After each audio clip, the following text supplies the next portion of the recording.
So you tell me when we are live.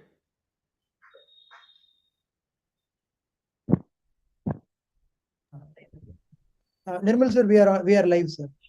Yeah, thank you, Prasanna. So good evening, everyone. It's indeed welcome from TNOA to each one of you to this enlightening webinar on Towards Excellence, an Astute Approach to a Sparkling Career. So we from Chennai are recovering from the devastation of cyclone, and this webinar is an attempt to recover ourselves and recoup ourselves. And as we convene today, we embark on a journey of knowledge and inspiration and towards the professional success. A special welcome to all our senior members, senior leaders, MC members, TNOA members, and of course the members of the Young Ophthalmologist group and task force to this webinar. And special welcome and gratitude to our chairperson today, Dr. Satyan, for accepting our invite and steering this event with his expertise and grace. Thank you, Satyan, for joining, and welcome to this program. Thank you so much. Welcome to our international panelist, Dr. Asim Siraj, who I have the honor of knowing for 4 decades. Thank you, Azim, for joining us today evening. Welcome to give your international perspective and global perspective to this young audience. I'm sure you have enough experience and expertise to give them advice as well as tell them your career journey, which is another sparkling career indeed. So I'm sure you will add a lot of value to the discussions here. So thank you for joining in spite of your busy schedule and the time issues. So welcome, Azim.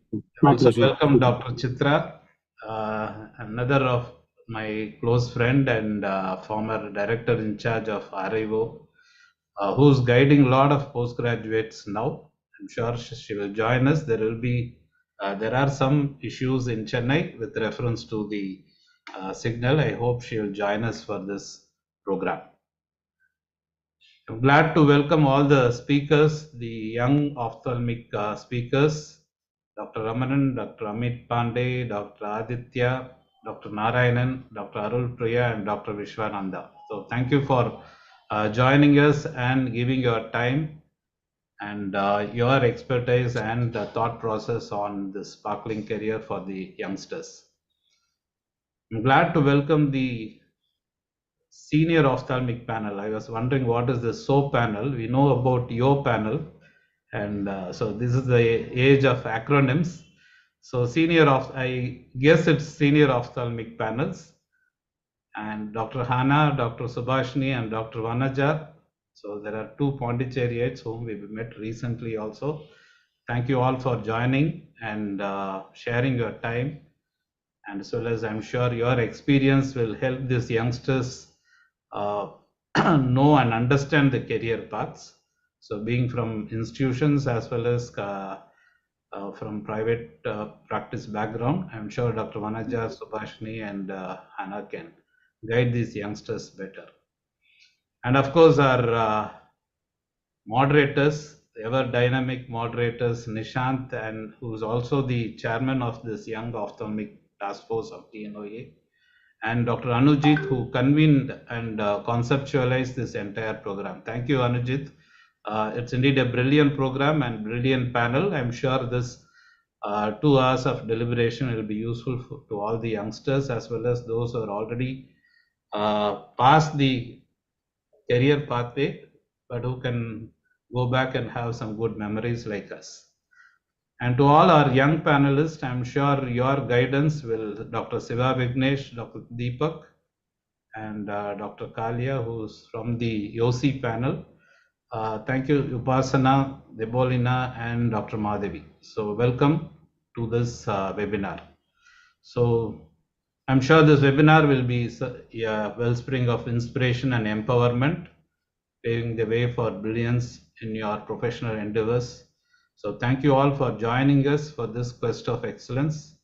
And for those burning questions about the post PG or fellowship journey, I'm sure this TNOA Yo Task Force session will give the answers.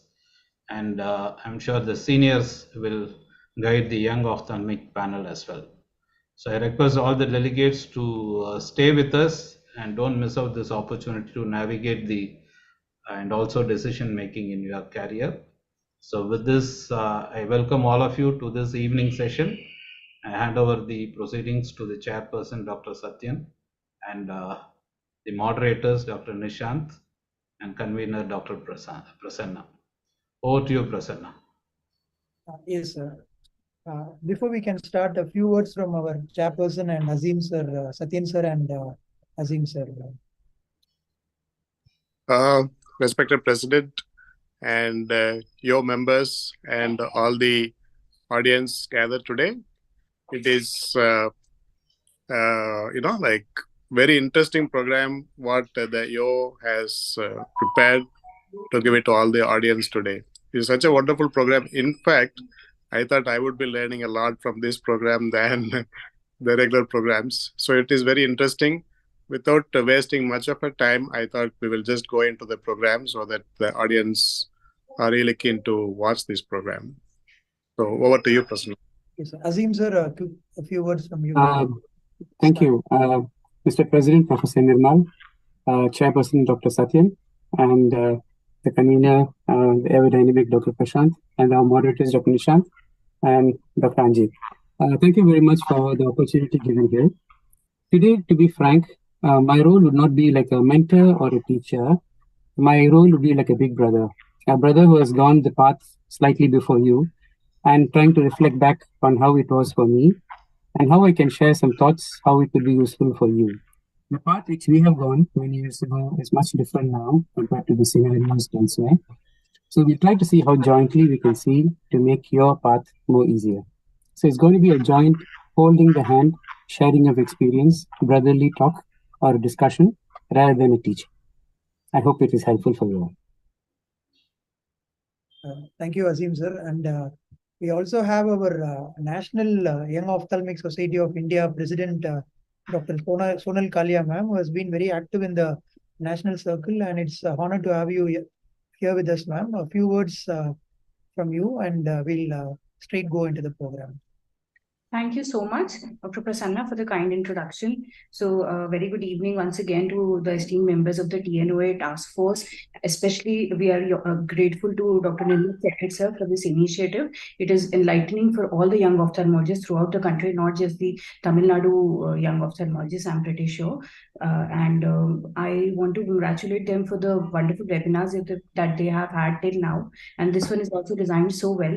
And particularly because when I saw the topics, I remembered, what Dumbledore tells Harry Potter. This is an example which may resonate with the young folks here, that it is our choices that show what we truly are, far more than our abilities. So maybe, we are good at one thing, but when we choose to go down another path, then we have to stick to that path maybe and then, live it through. So whether it's fellowship, it's SR-ship, it's a short-term training. So these are all myriad paths that we can see right now. And particularly if you are a junior resident right now completing PG or just completed PG, it's pretty confusing, mind-boggling to decide what to do, where to go. And these wonderful speakers and the senior panel will be very good in guiding and giving a sneak peek. But ultimately, it's your choice that will make a difference, and you have to choose a path, and then you have to be patient enough to stick it through. Like, without putting in your best, you should not give up. That should be your motto. So thank you very much, Dr. Prasanna, and all the best to the speakers for a wonderful program. Thank you. Thank you so much, ma'am. Greetings to everyone. Our president, under his leadership, we are able to get the 4th seminar now. And the one word which you always said, that something different is what we were always been looking for.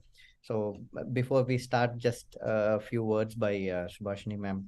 Can you just give a few words before we start, ma'am?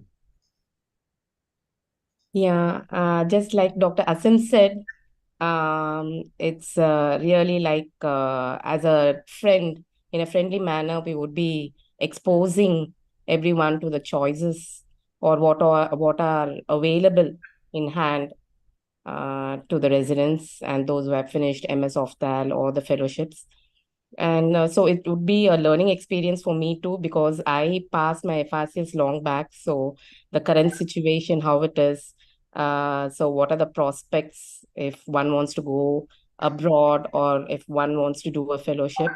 So it would be, I mean, the PGs are going to learn a lot, and they will have many tips at the end of this webinar. Thank you, ma'am. Yes, we did cover up in the previous session about all the FRCS and all that, which was very interesting. I request Vanaja, ma'am, just before we start, a few words. Yes. Thank you, Dr. Nishan. Respected Dr. Nirmal Frederick, President TNOA, respected Chairman Dr. Satyan, and all the senior panelists. They have the international panelists, Dr. Azim, then Dr. Sonal Kalia, all the senior ophthalmologists, and most importantly, the young ophthalmologists, dynamic speakers of the day, and the panelists, young ophthalmological panelists. Congratulations to all of you for initiating this wonderful program. I congratulate Dr. Nirmal and Dr. Prasanna and team YO for initiating this wonderful program, which is a great guidance for all the young ophthalmologists. Like Dr. Subhashini said, 2-3 decades back when we completed, we had very little options to choose from. But today we have quite a lot of options, both nationally and internationally.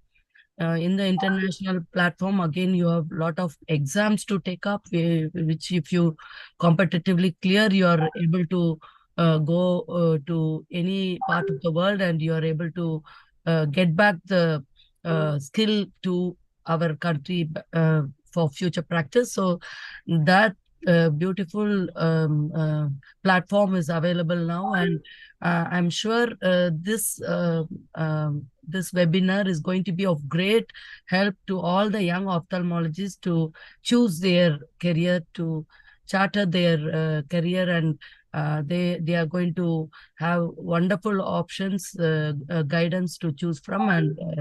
And I also am looking forward to learning a lot from this webinar. So thank you for the wonderful opportunity given to me, Dr. Prasanna and team. Thanks, ma'am. And the last senior ophthalmology panel, Dr. Hannah, madam. So good evening, everyone.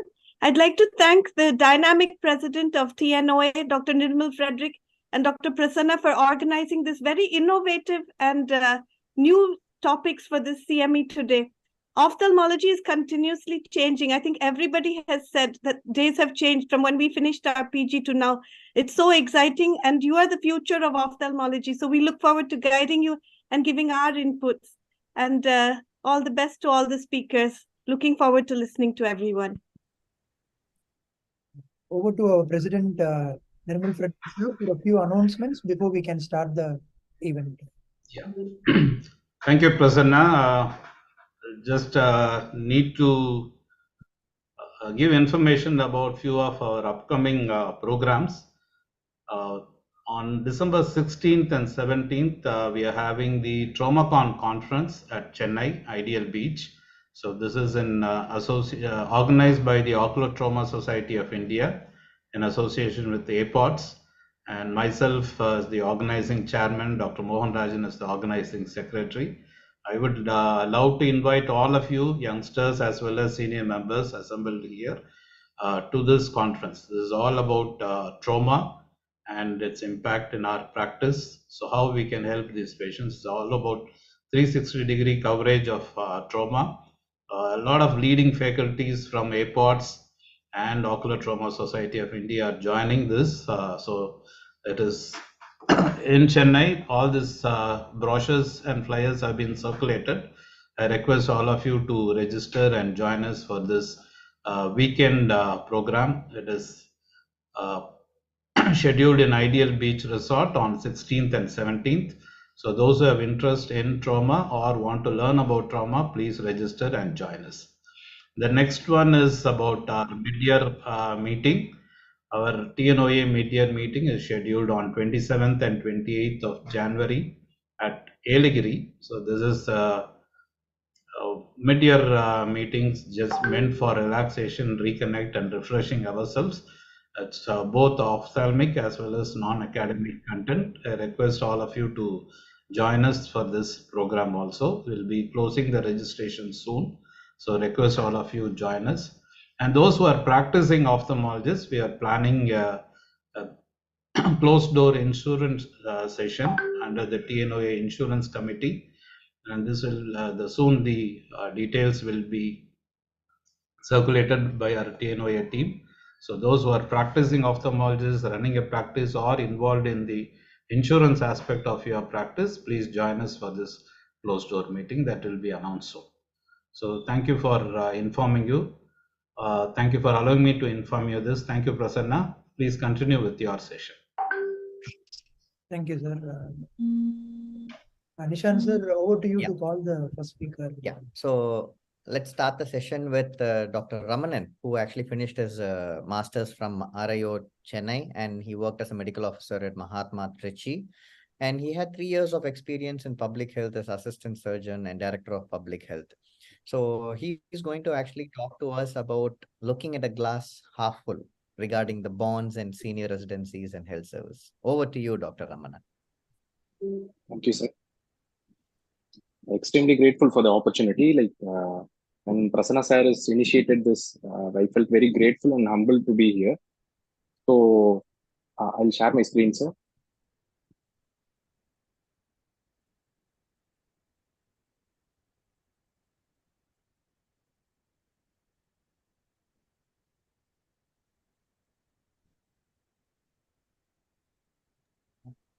You are sharing or Prasanna? Yes, sir. Yes, sir. I'm sharing.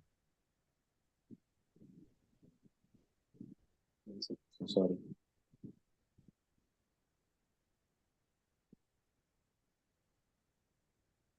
Amit, just be ready. There is a technical glitch. We'll just shoot you in.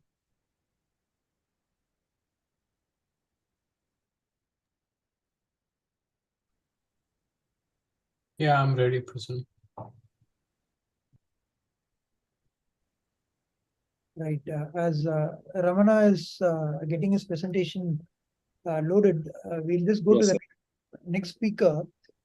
So next speaker is a good friend of mine, Dr. Amit Pandey. Amit Pandey needs no introduction in the YO network, but he's also an alumni of our Tamil Nadu Shankara Nethralaya. He's done his DO, DNB, FICO, and a fellow from SN. He is practicing as a consultant at Center for Sight, Surat. Special interest in all complicated glaucomas and the MIGS. He's the first surgeon to implant the iStent Inject W, which was recently launched in India, and he has also performed various mixed live surgeries. And most of the mixed procedures, he is one of the first to do it in his state as well. He has done multiple publications and won various video awards at GSI and first prize at SFO in AAOC and multiple AOS awards, and also an invited faculty and speaker in APGC, ESCRS, WOC, OphtaQuest, and whatnot. So over to you, Amit, to share your insights on corporate practice and the horizons beyond. Yeah, good evening, everyone, and thank you for TNOA, Yo, and Dr. Prasanna for this opportunity. I'll be talking about corporate ophthalmology practice in India. I'll be covering the topic under these subheadings. Let us first look into what a corporate hospital is. It's a medical facility basically which is owned, operated, or managed by a corporate entity or a business organization. The main motive is, of course, profit, and it may be owned by healthcare corporations in investment groups or conglomerates, either partially or fully. And the management is usually taken care by professional administrators. So while corporate hospitals can contribute to the advancement of healthcare technology and services, their profit-driven nature has been a subject of debate. Some people say that the pursuit of profit may lead to higher healthcare costs, selective patient treatment based on financial considerations, and also potential conflict of interests. On the other hand, the proponents would argue that the corporate model can enhance efficiency, innovation, and also overall quality of healthcare services.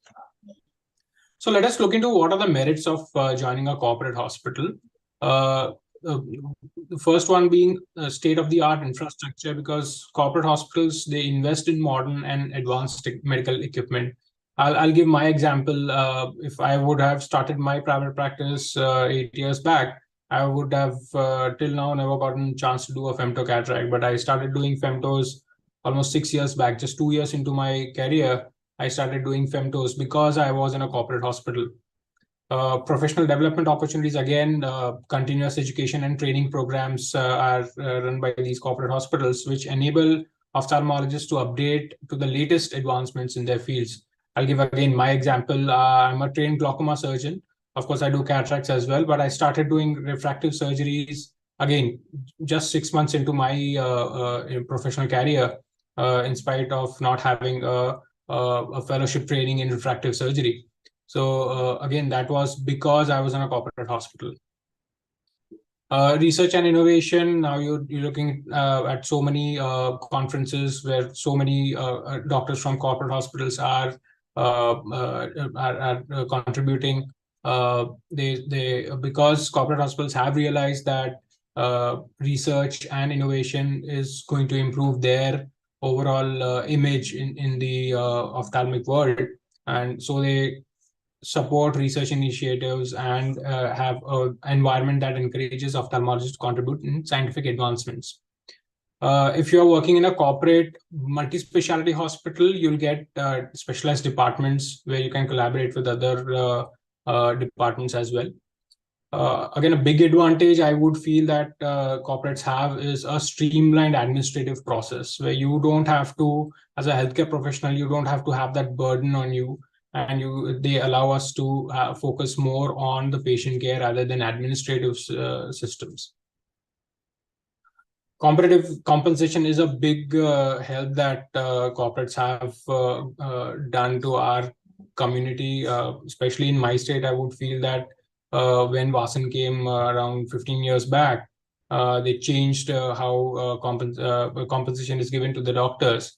Before that, the condition, especially in Gujarat, was not very good. They give good competitive salaries and benefits. Enhanced facilities for patient care. Because of these resources that are available, it ultimately leads to an improved patient outcome with better facilities, better support staff, and broader range of services. Again, I'll give my example. I work in Center for Sight, which has more than 200 doctors, many of them stalwarts in their fields, and I get to collaborate and network with them directly.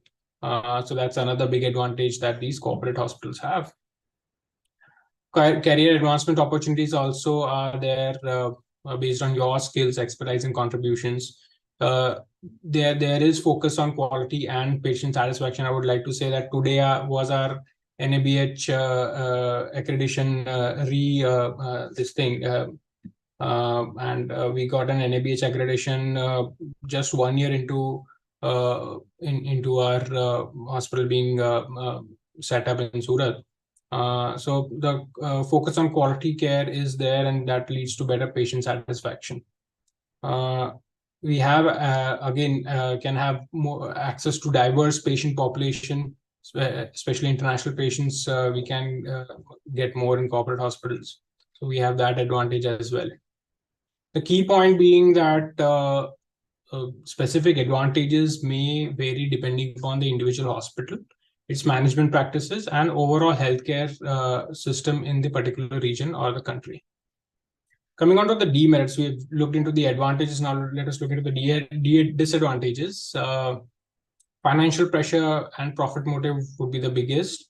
In some corporate hospitals, there can be excess pressure to meet financial targets. Thankfully, we don't have it here in CFS, and that can lead to potential influence on medical decision making and patient care.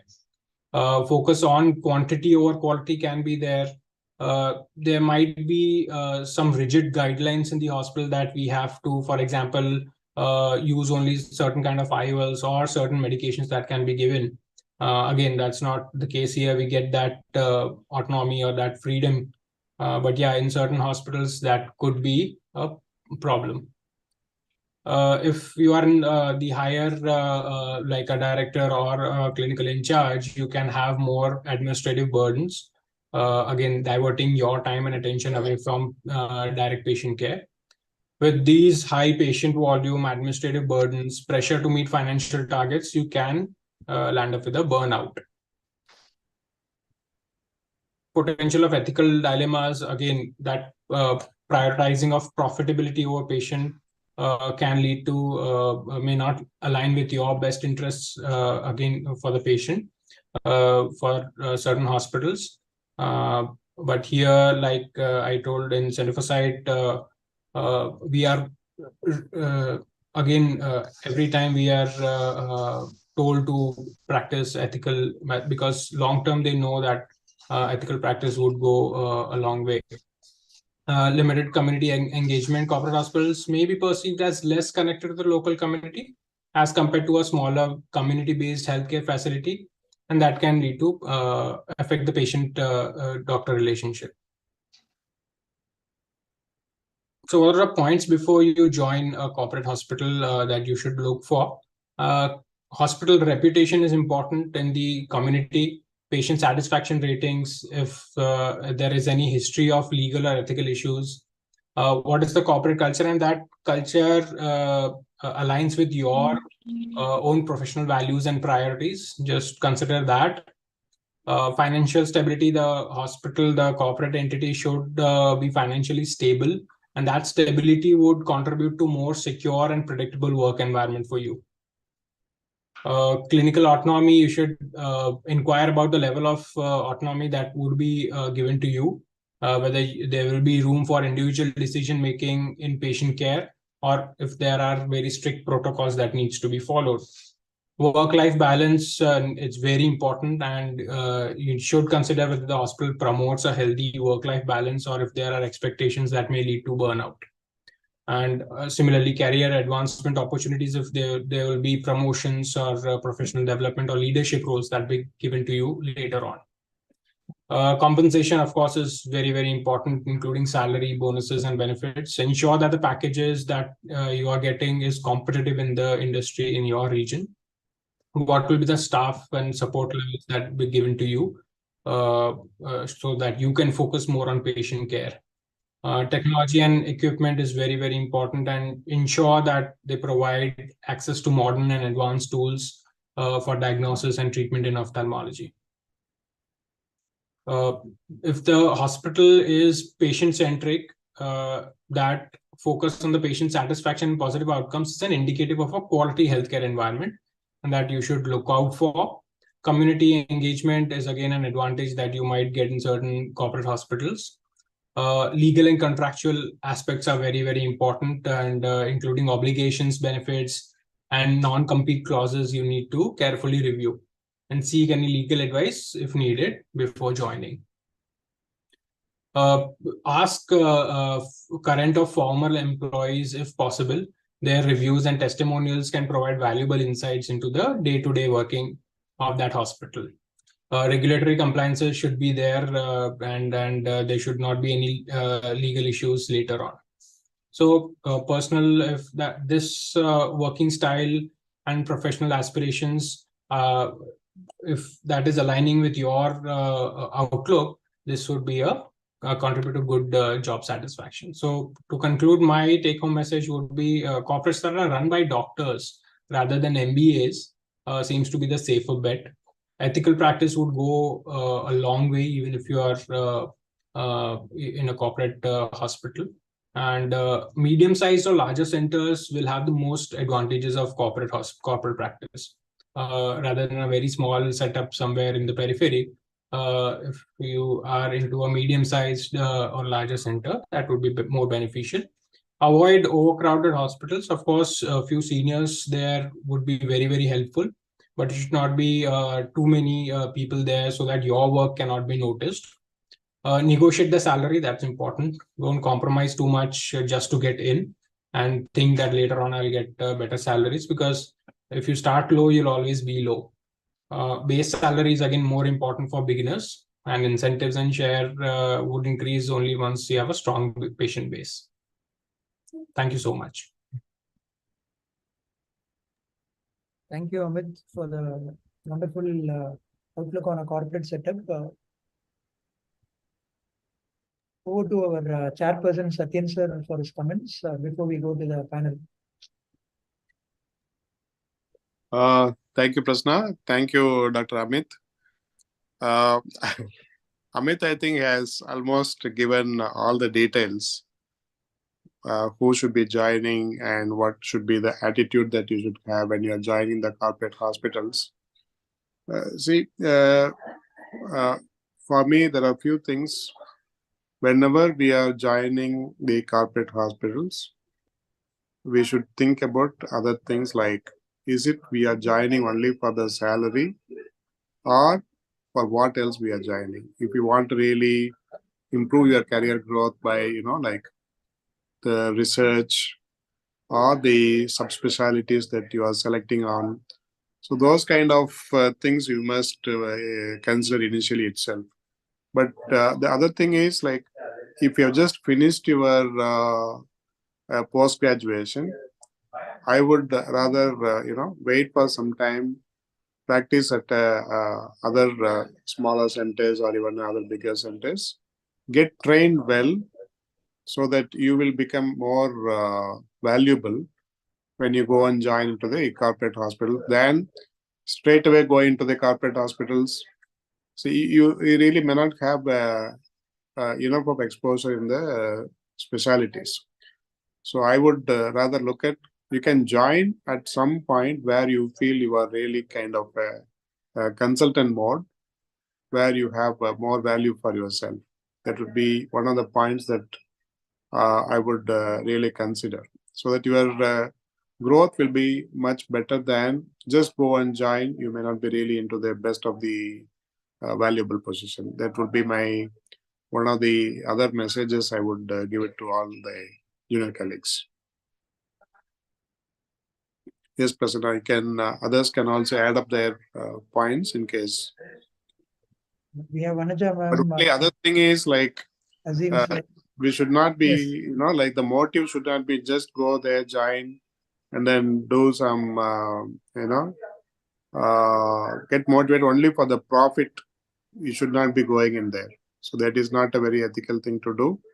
But you should go there with a very free mind, and you should think that, okay, you have all the facilities to practice. Yeah, a good ethical practice will be the ideal one to look at. Then, okay, I will do this surgery, that surgery, and I will learn more. That kind of an attitude we should not develop. That will be directing you to a very wrong path. Though you might have all the facilities available, it doesn't mean that you should be really selecting somebody just for the sake of doing something. So that should be in your back of your mind. That is very, very critical. Absolutely. Because we will be kind of trapped into, not all corporates will do, but sometimes you may be really having the pressure. That's why I think Amit was also mentioning that the profit is one of the probable motives for the corporates to have. But I wouldn't deny that fact, because they also have to run the show. So we should be really careful when you are going there and joining. We should not be really pushed into those kind of traps. So you got to be a bit careful on that part. Well done, Dr. Amit. It was a very interesting and a positive presentation to inspire people to get into corporate as well. And very pertinent points by Dr. Satyen. You have actually covered almost everything. So if I can just stress on certain things which you mentioned for the interest of the juniors. One advantage a corporate could have is a better medical legal cushion. Some of the corporates have a good legal team. So the medical legal support in case of anything is there for you. That's one advantage. And regarding patient violence, so now corporates have employed some security, and you could be having some kind of a barrier between a violent patient and yourself. So those could be two other additional, and you told very well about compensation. So for the interest of the juniors, compensation can be of two types. They can either give you a fixed salary or a salary plus an incentive package. It depends on your confidence. If you're experienced, for example, if you're good in phaco or femto or refractive surgery, and you know you're good and you'll do very well, then if you opt for a fixed plus a incentive, may be good for you, because initially you have to choose. But if you feel you still need some experience to really put your foot in, then you can go for a fixed package, which means the advantage of this is, unlike private practice, you will not have fluctuations in your revenue. You can plan your financial targets. So that's one advantage, and something which he has already mentioned, I just want to highlight for you. Disadvantages, which you should know, is main thing is, as you rightly pointed out, who's running the show. If it's run by a doctor, the management and the respect you get will be much better than run by a MBA. So that's one thing you have to look into before you decide. And of course, the group of patients who come to you, they could be demanding patients, and you have to have a knack of handling them, which they will, of course, the corporate people will train you on that. And this one thing which he mentioned is non-competitive clause. What he means by that is very clear, which means if you have a corporate practice, you work for a few years, you get a good name, and you decide that you can earn better elsewhere, and you want to move out of the corporate hospital to work in the same area, they will prevent you by a clause that you cannot work for a particular range of kilometers as a competitive. So that's what he means by non-competitive clause. That's what you have to look into. So if you work well, generate a revenue, get a good name, you might be banned from coming back to that area again. So that's one thing which he mentioned, which is really pertinent and well done. And congratulations, Dr. Amit, you really covered all the points very well. Thank you. Thank you so much, sir. Can I ask a quick question, Dr. Amit? Sure, ma'am. So basically, I work in an institute where I teach residents. So one of the questions they commonly I'm asked is the difference between working in a multi-specialty corporate versus a pure ophthalmology corporate. So I think you had briefly touched upon it, but can you just highlight some of the challenges if they are to go for a multi-specialty corporate? Multi-specialty corporates usually don't pay too much attention to ophthalmology as a branch. Usually, not all. There are some institutes where the ophthalm department is pretty good, but yeah, especially in my city, there are no big multi-specialty hospitals which have a good ophthalm setup, because they get revenue, much higher revenues from, say, a cardiology department or a orthopedic department with knee replacements and all those things. So that's one thing that's a bit big disadvantage for us. The advantage being that we are probably the only subspecialty in medicine which has one of the biggest super specialty hospitals network. And we don't need the other departments. But yeah, I would say that corporate super specialty eye hospitals would be the better choice rather than a multi-specialty. Can I just add a small point here? As Amit was mentioning, it is a good point to look at, because the multi-speciality hospitals, the ophthalmic departments are not so popular, because all our patients are more of they are not actually patients. In multi-speciality, they are sick, they come there for a particular disease which is really need to be attended immediately. All our patients are not like that. They just come, for glasses or other things, for cataract surgery. It's all very elective procedures. So if you really look at the multi-specialty ophthalmic centers, they really don't do that well. I'm not really putting into the negative side, but in general, whatever I have seen, the multi-specialty hospitals having an ophthalmic department may not be the best choice for someone to really go into that as a first phase. That would be my take, but I may be wrong again. In some specialty hospitals may be doing very good also, but in general, what I'm saying. Yes, can I add points? Yes, ma'am. Dr. Satyan, I totally second Dr. Satyan. First of all, I congratulate Dr. Amit Pandey for that wonderful presentation. He had covered very beautifully all the merits, demerits, points to consider before joining the corporate setup, all that is needed for you to decide. Very beautifully put in a nutshell. One point he very nicely also highlighted was, when you choose a hospital, you should see whether it is run by doctors or non-medical persons. So we actually were for some time, ours is a Silver Jubilee Celebrant Hospital. We are 26 years old, but 4 years we were attached to Vasan. And during that period, first 2 years, they were keeping up all their promises. They were doing well. But then third year, fourth year, so they started having a fallback, and they started showing their dominance, and that's where all the problems started coming in. So profit motive was taking an upper hand, and in spite of making a good turnover, the staff members were not paid. So it's very important to look into the background of the ownership. So when you choose a corporate ownership, it should be like, for example, what Dr. Amit said, a medical background person would definitely have more ethics compared to just non-medical people running the show. So that point was very nicely put in. And I wanted to highlight that from my experience. And again, the points like larger centers, multi-specialty is totally out of question, because in a multi-specialty setup, corporates don't like Optal because investment is very high. So to invest on such a small department in a very high scale, and the returns would take quite some time to come back. So that's the reason they don't like Optal department in a multi-specialty hospital. So generally, an Optal setup would be the best way to go. And if background is quite reputed and they have been doing well for several years, and also they should look at doctors with respect, because many a time the infrastructural expansion is where the importance is given. There are some organizations where they just look at expanding and expanding. They don't have the ethics to look into what they promised for doctors. So I think we should see whether that reputation is there when we choose the corporate.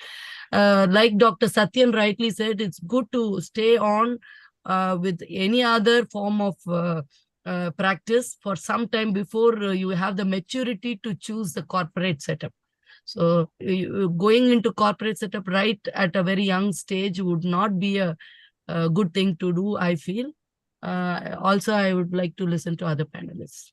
Thank you. A quick comment from Dr. Shiva Vignesh, who has good experience in your panel, who's in corporate. Your take on it, sir, before we go to the next speaker. I think you're on mute, Dr. Shiva.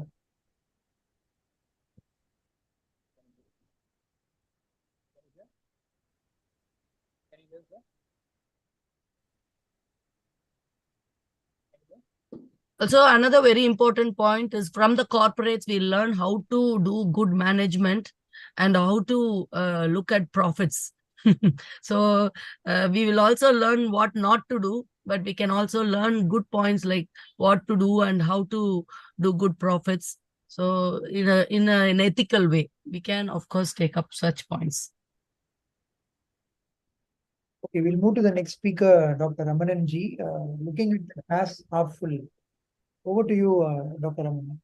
Thank you, sir. Thank you for the opportunity, and extremely humbled and honored to be a part of this young ophthalmologist society. And this opportunity, I will take a brief introduction about what is happening in the sector where we are all not much aware of it.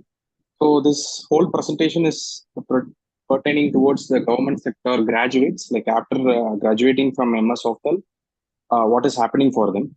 So next slide, please. Yeah. If at all we look into the postgraduate education, we have to clear the NEET exams or any set. We have to go to the MDMS, or you will be doing the DNB, or you will go to the secondary DNB. If at all the candidate is a diploma candidate. So the next slide. Yeah. So the scope of this talk is like what is happening for graduates from government medical colleges post MS, and what is their bonds for pertaining towards the service, and the non-service graduates who are actually working in the government and getting their degree, and who are not working and who is getting their post graduation. So what is the pros and cons of government service? So next one. Yeah.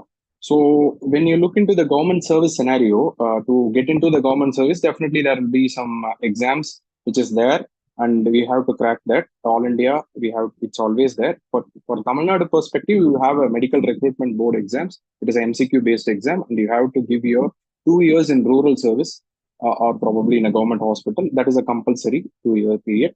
And after that, you have to give your NEET exams, and then you have to get chosen in NEET, and you will be doing your MS or MD, which is there for all the branches. So regarding after completing your post graduation, and you have to enter into the government service, and you have to work till the retirement. So it's actually 60 years. Or the penalty for leaving the post MS or MD is 40 lakhs. Even leaving the seat also, it's like actually 40 lakhs. After that, you will be either posted in a primary health center or in GH. The problem with Oftal is like right now we are like more saturated in medical colleges, so all the seats are already filled. So you will be posted in primary health center or a government hospital. So where the infrastructure is there in GH, but still there is a long way to go. And in primary health centers, there is no theater for operating, and you will be posted as a general physician only. Next slide, please.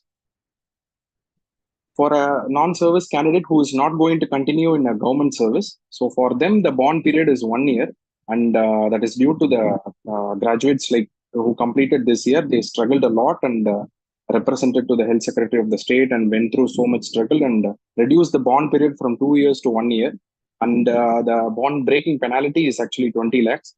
And for them, the issue is like they are also being posted in primary health center. Because of the saturation in the medical colleges, there is no scope for them to go into the Oftal department per se. They will be posted in medical health services only. That is actually primary health center and government hospital. So in this period of 1 year, they have to either continue it, and they have to give their service in the rural areas, and then they have to continue their bond breaking, which is actually 20 lakh. So the demerit in this is like they are not getting any experience in their department in Oftal, which is actually happening in every department. But Oftal and other non-clinicals, they are getting more affected because all our instruments and all are sophisticated, and GH like slowly penetrating with all scopes and everything. Thank you. Next slide. Yeah. So this is the present status of students, like all the graduates, like who are my colleagues. Actually, they are right now because of there is no vacancy, all are getting posted in primary health centers, and this is the scenario. Actually, when the talk has been initiated, I felt really happy because this is the present scenario, and we are all wanted to know what we can do next in our career also. So next slide, please. Next slide. Yeah, the solution, the most viable path for the person who is working in a government is like when you can apply for your fellowship, you can get the call letter from the institute which you are applying. With that call letter, you can definitely apply for the study leave, and then you can continue your training. This is actually there for any graduate who is in the bond period. You can avail this fellowship training period, and you can go with getting trained up. Because like as early as you finish your graduation, you come back and you really wanted to be in a better center, that then you will get equipped to do all the surgeries, and whatever branch you want, you can give for 1 or 2 years in that. So we can again, the solution is like we can again represent the government and ask them to modify the bond rules, and that will be very helpful for the graduates. And some can go for the judicial process also. It is always there. That we can go for it and modify the things which is happening there. Next slide, please. So if you look at the best part of a government service, if you want to take the government service, the working environment and timing of work is not harsh. The only problem right now is like there is very limited opportunity for a MS graduate in Tamil Nadu government actually. That is actually been represented, and multiple times there will be more demands of sector. We have to get more clarified in getting your workspace done, and we are representing the government also from our side, and many organizations are working towards it. Hopefully in future all the things will be clarified for us in service. So the most important part of a government service is the job security, as all our seniors will know, and that will be very good for us. If you are upgrading, the government institutes are pushing towards upgradation, and all the facilities are there, all the except the refractive part which is there, which is always a void is there. Slowly we are pushing towards this. Hopefully all the things will be coming to us in future. So that's all. Thank you for the opportunity, and hopefully graduates are there, and everyone will be like pushing towards their goals, and the further talks are going to give them more insights on what they can do. Thank you, sir. Thank you, Prasanna sir. Thank you for the opportunity. Thank you so much, sir. I would like to invite Dr. Swashini ma'am. Ma'am, could you please share your opinion on this? Yes, actually, Dr. Chitra would be in a better position to answer this. But so since I'm from JIPMA, which is one of the INIs, Institute of National Importance, like RP Center, PGI, and the other AIMS-like institutes, so there is no bond for the residents.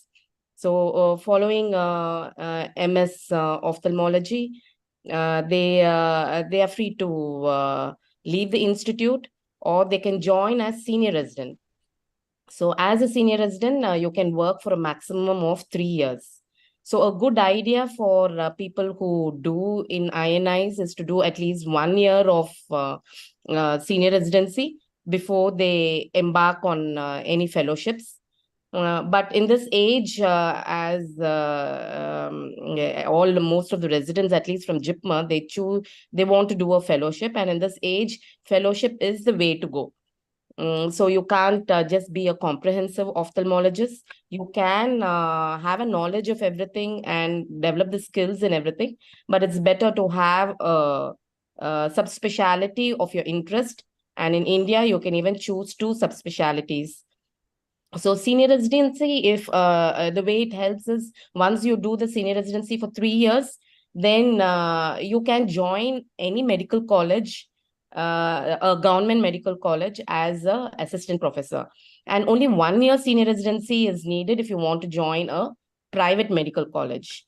So regarding the bond system, Dr. Ramanan had presented very well. A best way to, without any compromise, to deal with in such a situation is to go for study leave and do the fellowship during that period. But fellowships, though we say that fellowships always gets you more focused into one arena, but that's the way to go. So you need to specialize in the present age. Like you need to specialize, you need to have a subspecialty in which you're good at. And then you might be good at other things, but you need to be good at least one thing, so that you do not regret later that maybe I should have done this, because it's like you can't be like the traffic policeman and direct to each specialty. So you need to have at least one specialty, subspecialty, what you're good at, so that you can practice that, and you can develop your interest and expertise in that. So that's the way to go. But for state government hospitals, I think Dr. Chitra or Dr. Nirmal Frederick should be able to answer. Ma'am, I'd like to add something here. Yes, please. You said this very correctly, that to be able to be an assistant professor, you need to have a minimum of 1 year of senior residency. after MS, and I think after DO or DNB, you need 3 years of that. What's also important for everyone to know is that this needs to be completed before you attain the age of 40, which also is not generally a given, because a lot of us are taking a few years off during our preparation. Maybe we're a little older by the time we finish our PG. So I think if you're nearing the age, it's better to probably do your residency first and then go in for a fellowship, because even if you're doing a fellowship in a teaching institute, that's not counted as senior residency, if I'm correct. Yes, that's true. Yeah. In most of the institutes, government institutes, fellowship is not considered as a teaching experience. And to become an assistant professor in any AIMS-like institute or any of the INIs, you need to have those 3 years teaching experience. So, but for a private medical college, you need just 1 year senior residency post MS. And DOs are phased out in all the government colleges. I think only maybe a few of the state colleges have DO. Right.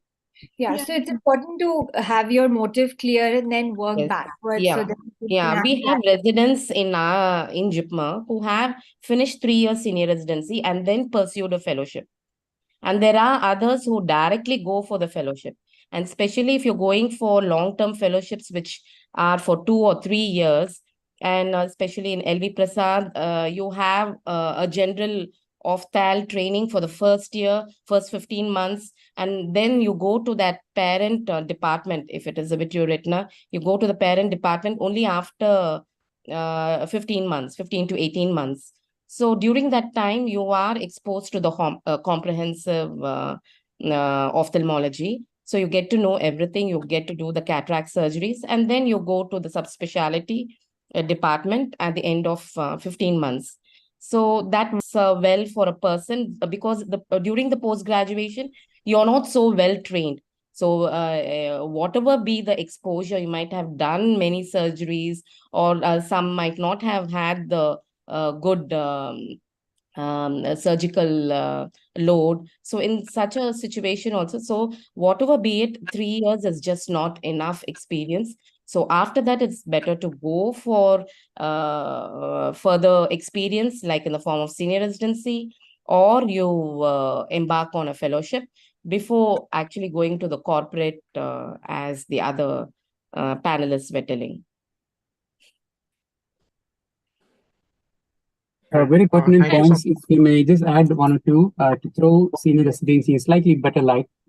I think if you're on a bond and working in government, correct me if I'm wrong, the senior residency will be counted as a part of your service to serve your bond. So that is one way in which a loophole you can use to extend to be in service, at the same time get polished. And the other one is if you're in a private medical college, like how Dr. Sebastian rightly pointed out, you don't have much exposure to surgeries or procedures. You can just get into a better institute for that period of 1 year or 2 years or 3 years to polish yourself without the stress of the exam. In MS, you have so many things to do. Prepare your thesis, prepare for exam. The stress is always there, which not allowing you to focus. Whereas here, the same training, without the stress of exam, you can focus on academics or research, at the same time polish your skills to step into a better thing. The only downside is your HOD. If you get stuck under a bad HOD, you're ruined. So that's the only downside to it. But Ramana's presentation was very nice. He covered it very nice. The government set up what all is there is very good. Well done, sir. I have one question for Dr. Ramanan. Yes, sir. Hi, Doctor. Yes, sir. Yes, Shiva. You have told that for a service candidate, you can go for a leave and get a training program. For the non-service people who have got into a bond, those people, what can be done? Sir, those who are into the bond, even they can also appeal, sir. There is no clause in that. And when you want to apply for that, you have to get a call letter from the institute, and then you can apply for it. Even for them who are going to probably join, and then they can go for it. So no issues in that. In this year, actually, they had clarified that very clearly. If at all you want to pursue it, all the fellowships and all the super specialty like DM, MCH is there. They can always go for it without any surety or something. Like the health secretary has given his GO also regarding that. And they had got clarity for that pertaining towards the DM and MCH. And fellowship is automatically comes under the higher studies, sir. That is the exact word they had used there, higher studies in the GO. So you can definitely go for it, sir. It's not any issue. The problem is like the directorate is the problem, sir. If at all we are in the GH side, that then the directorate will be like not relieving us properly. But if you are in the public health sector, DPH, Directorate of Public Health and Preventive Medicine, you can definitely go for it. No issue with that. Can I just quickly add one point? Thank you, sir. Dr. Ramnan, congratulations. And it was Thank very you. nicely covered as previous speaker. Only thing, state government, he was mentioning, like very correctly, he was mentioning that it's all saturated. Even 25 years back when I tried to go into government service, the ophthalm department was full and I was given medicine for 2 years. So I was working in medicine department, learned a lot of medicine, and in the evenings I started my practice, and that's how I was pushed into private practice. My practice was growing well. Then I quit government job and became a full-time practitioner. So I think most of the state hospitals, the departments are full because the 60 years and they are adding on the age of retirement, and so departments don't have a vacancy, and you have to wait for your chance to get into ophthalm department. But one thing, those who are having a thirst for seeing the gratefulness from the patient, they have to go for service. Those who have very eagerly waiting for patient, who are very grateful and thankful to the patient, I greatly miss those kindness from the patient. We cannot see that gratefulness from anywhere else except from the those who wanted those. Actually, I was for government practice. I wanted to do service, wanted to be, my passion was teaching. So wanted to be on the teaching side, but absolutely no vacancy, both sides, both JIPMA, GH, all were full. And literally I had to take up private practice as no other go. So I think no regrets, if you're Dr. lucky, you Raja. can enter and do that. No regrets at all for you. No regrets, of course. And you can always serve wherever you are. You can do service even as a private practitioner, even if you have, I mean, with corporates also, I think even with Vasan, we were doing a lot of camps. So service is always possible. I just wanted to add that maybe, we should take in the period of senior residency also, like as a choice, because a lot of us, I should say that, yes, it's a senior residency is a time when you've just completed your post-graduation. And a lot of us, even if we want to, not accept it, but a lot of the females particularly are in a time in which, the family life also needs some time off.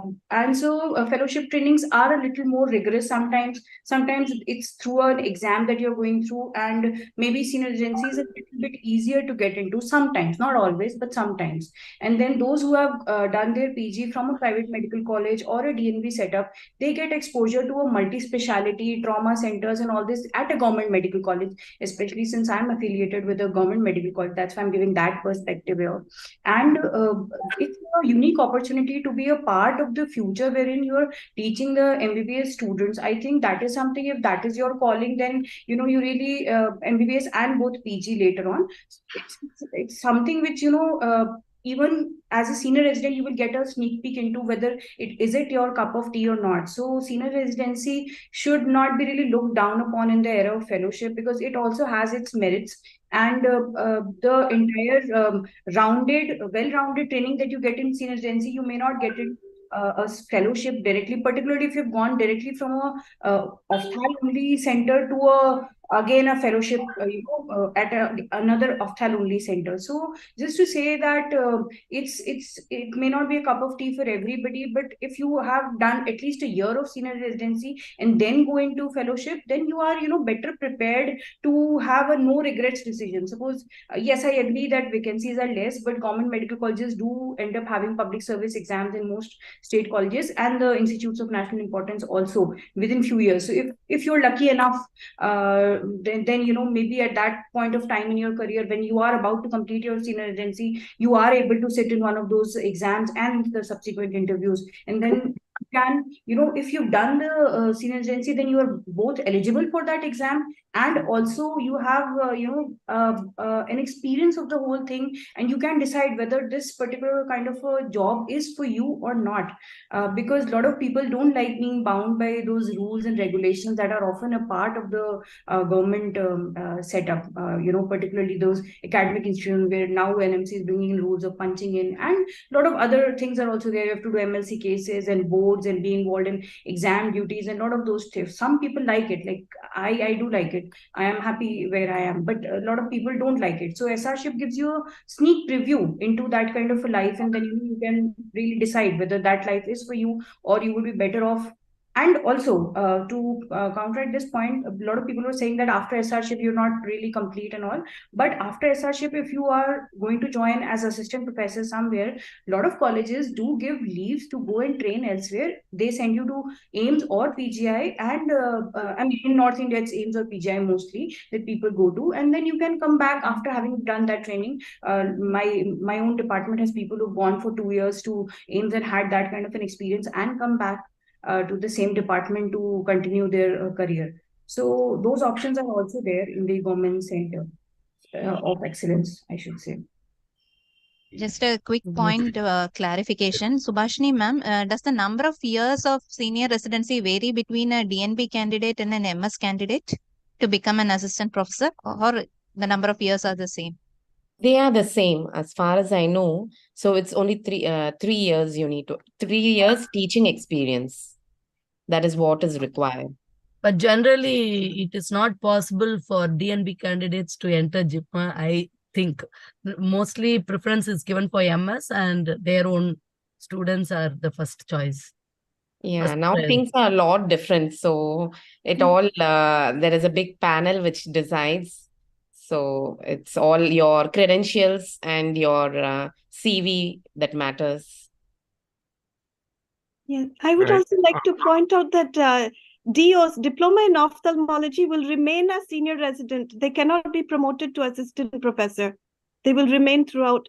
And I'd also like, it's my opinion that there is the gap between government jobs and other jobs in ophthalmology has been closed. Before, there were very good jobs only in government. Now there are equally good jobs, if not better jobs and opportunities outside. And being bound at the age of 25 to a job you cannot move out of until you're 60. I have many students who are in that position, and all of them regret it. They cannot go abroad. It's very, very difficult for them to go for training. And for a 25-year-old to be bonded by that is really unfair, I feel. It's my opinion. It's each one's perspective. Thank you so much, Subhashini ma'am, Vanaja ma'am, Sonal ma'am, Hannah ma'am. I would just like to give the mic to Satyan. Yeah, thank you so much. Yes, I think I'm not the best person to give any comments on this because I've never been into any government sector practice. But for me, like what the previous speaker said, putting somebody into a bond from the age of 25 or 26 till the age of 60 may not be a very fair game, but it all depends upon each individual's aspirations. Somebody who wants to really serve in the government sector, probably they would really enjoy doing so. But you have to have the mindset to be like that. But if you don't have the mindset, then you should look at all the options of whatever all the panelists and the speakers and everybody was mentioning about. So you should have what is that you wish to do. If you don't have that in your mind, then it becomes really difficult for you. If you don't, then you have to have some mentor for you. What is that you have an attitude towards? So select that, what is that your attitude, and then choose your career. Thank you. Can I add some points here? Yes, sir. Yes, sir. So I've seen the best of both worlds. I started with government service. We was there for 15 long years, and then came to private practice. So government service, I think for maybe the present bond system, which I'm not really comfortable with, because it actually affects the entry into the career. So that is actually a blocking thing. But one good thing government has done is they've allowed additional training if they're going for fellowship, or I have two candidates with me who are affected by this bond, but still continuing to do fellowship and training with us. So that is a good decision by the government at this scenario. But government service, it gives a different perspective if to one's life.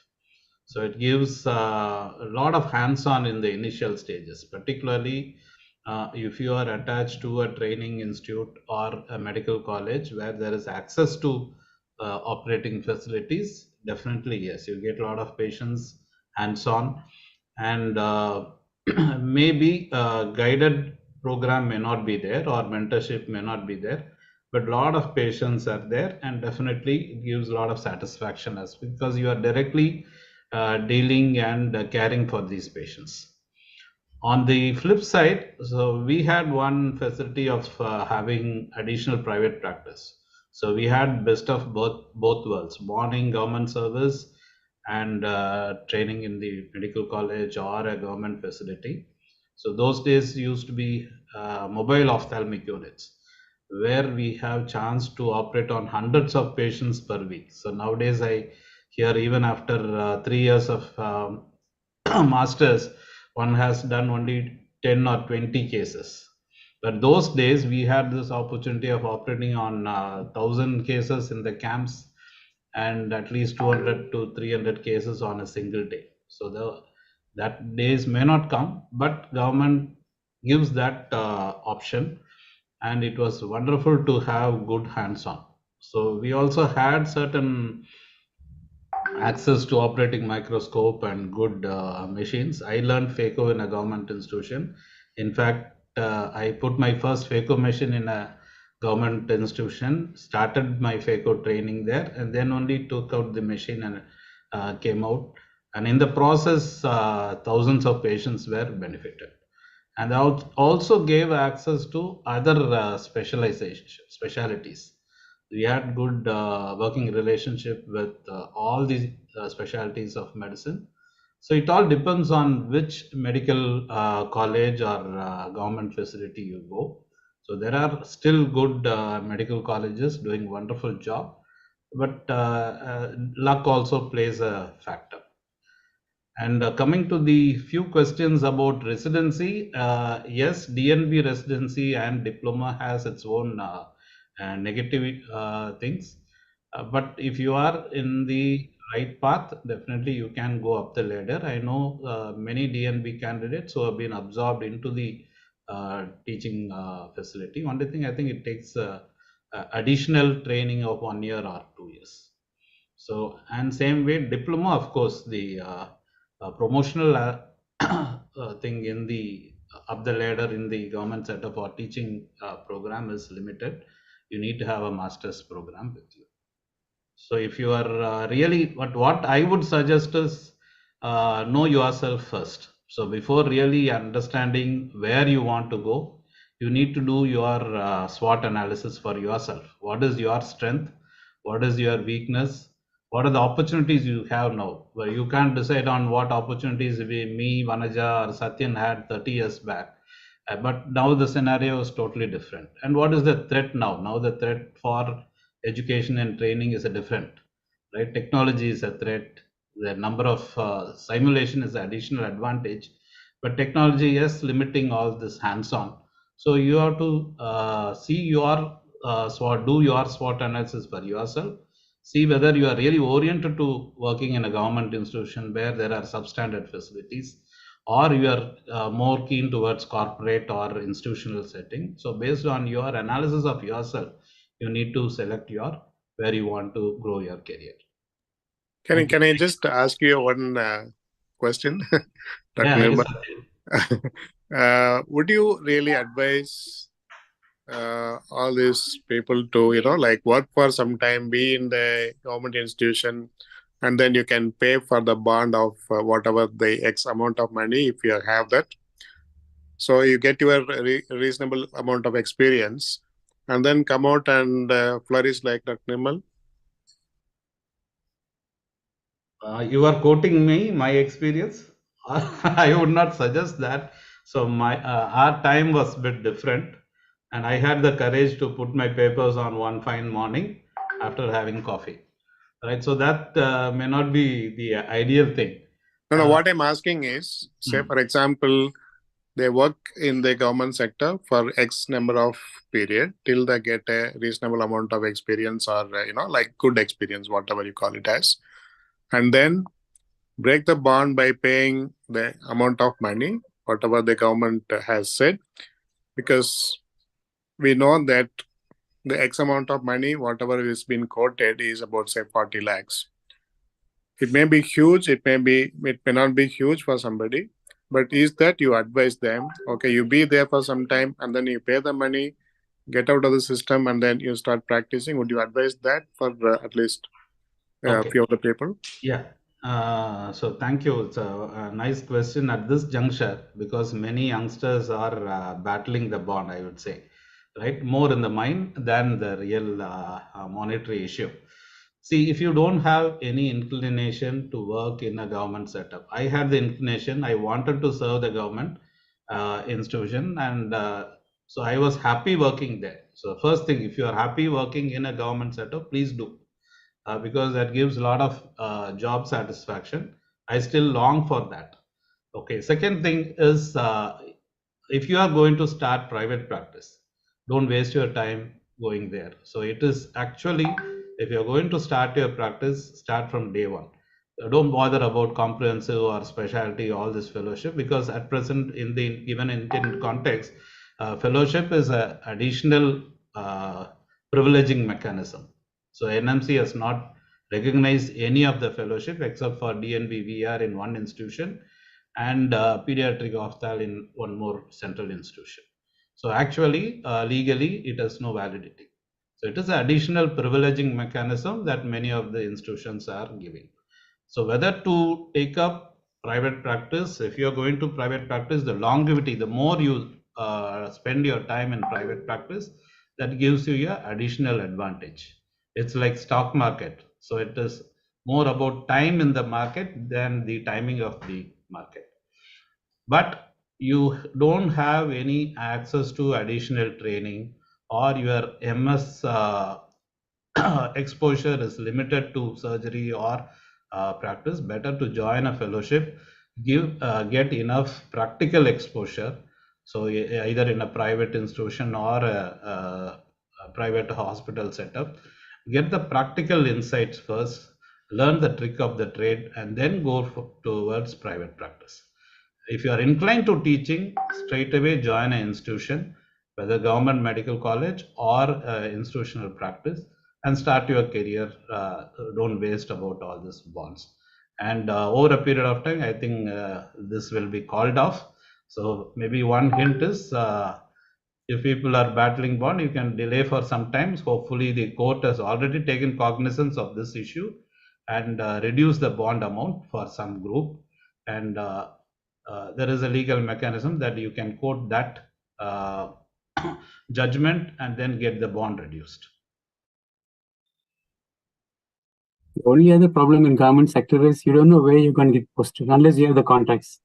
So by getting into government service, if you have the right contacts and ensure they can go for the institution, this works. But if you're going to be posted in a primary health center or somewhere in the periphery, the whole program collapses. Or the second one is, once, like how Dr. Nirmal really rightly mentioned, start private practice. After 2 years, you're going to get transferred to a completely different district. Then the program also collapses. So these two things also to keep in mind for the freshers. Thank you, sir. We'll move to the next speaker. The previous topic has generated great interest, and it is very heartwarming to see such wonderful discussions and enlightening talks. So over to Anujit to call the next speaker, Dr. Aditya Mahadevan. Thank you so much, sir. I'll just share my screen for a second and introduce sir. Dr. Aditya Mahadevan is the Chief Medical Director of IDOT Hospital at Kovilambakkan, Chennai. He is a visiting and cataract glaucoma surgeon. He has completed his MBBS from Madurai Medical College, followed by his MS in ophthalmology from Mahatma Gandhi Medical College in Pondicherry, followed by his in the hospital. He also holds the FICO and FACO degree, and he's a former consultant at Arvinda Hospital. With that, sir, I'd ask you to share your screen and you can begin, sir. I hope you can see my screen now. Yeah. Yes, it just started sharing. Can you? Is this okay? Right now, no, so it's not sharing anymore. It stopped, Aditya. Is it stop? It's okay from us. Yes. Yeah, it came and it stopped. 1 second, I'll start again. No, so you'll have to stop and restart. Yeah, I know. Better now? Yeah, private practice. Perfect. Done. So, good evening to all seniors and friends. So, it's indeed an honor, and it's actually very humbling to be one of the torchbearers of private practice in this talk. So, I'd like to thank Nirmal sir, Nishant sir, and Prasanna sir for this wonderful opportunity. So, we'll just dive into this talk. So, it's not going to be very structured or anything. So basically, we're going to be discussing full-time, part-time, and freelancing as a private practice option. So we'll be discussing, and for each of this, we'll be discussing who will be the ideal person, how to plan initially, why go for such an option, and what could be the potential pitfalls or risks of planning such a practice for your career, right? So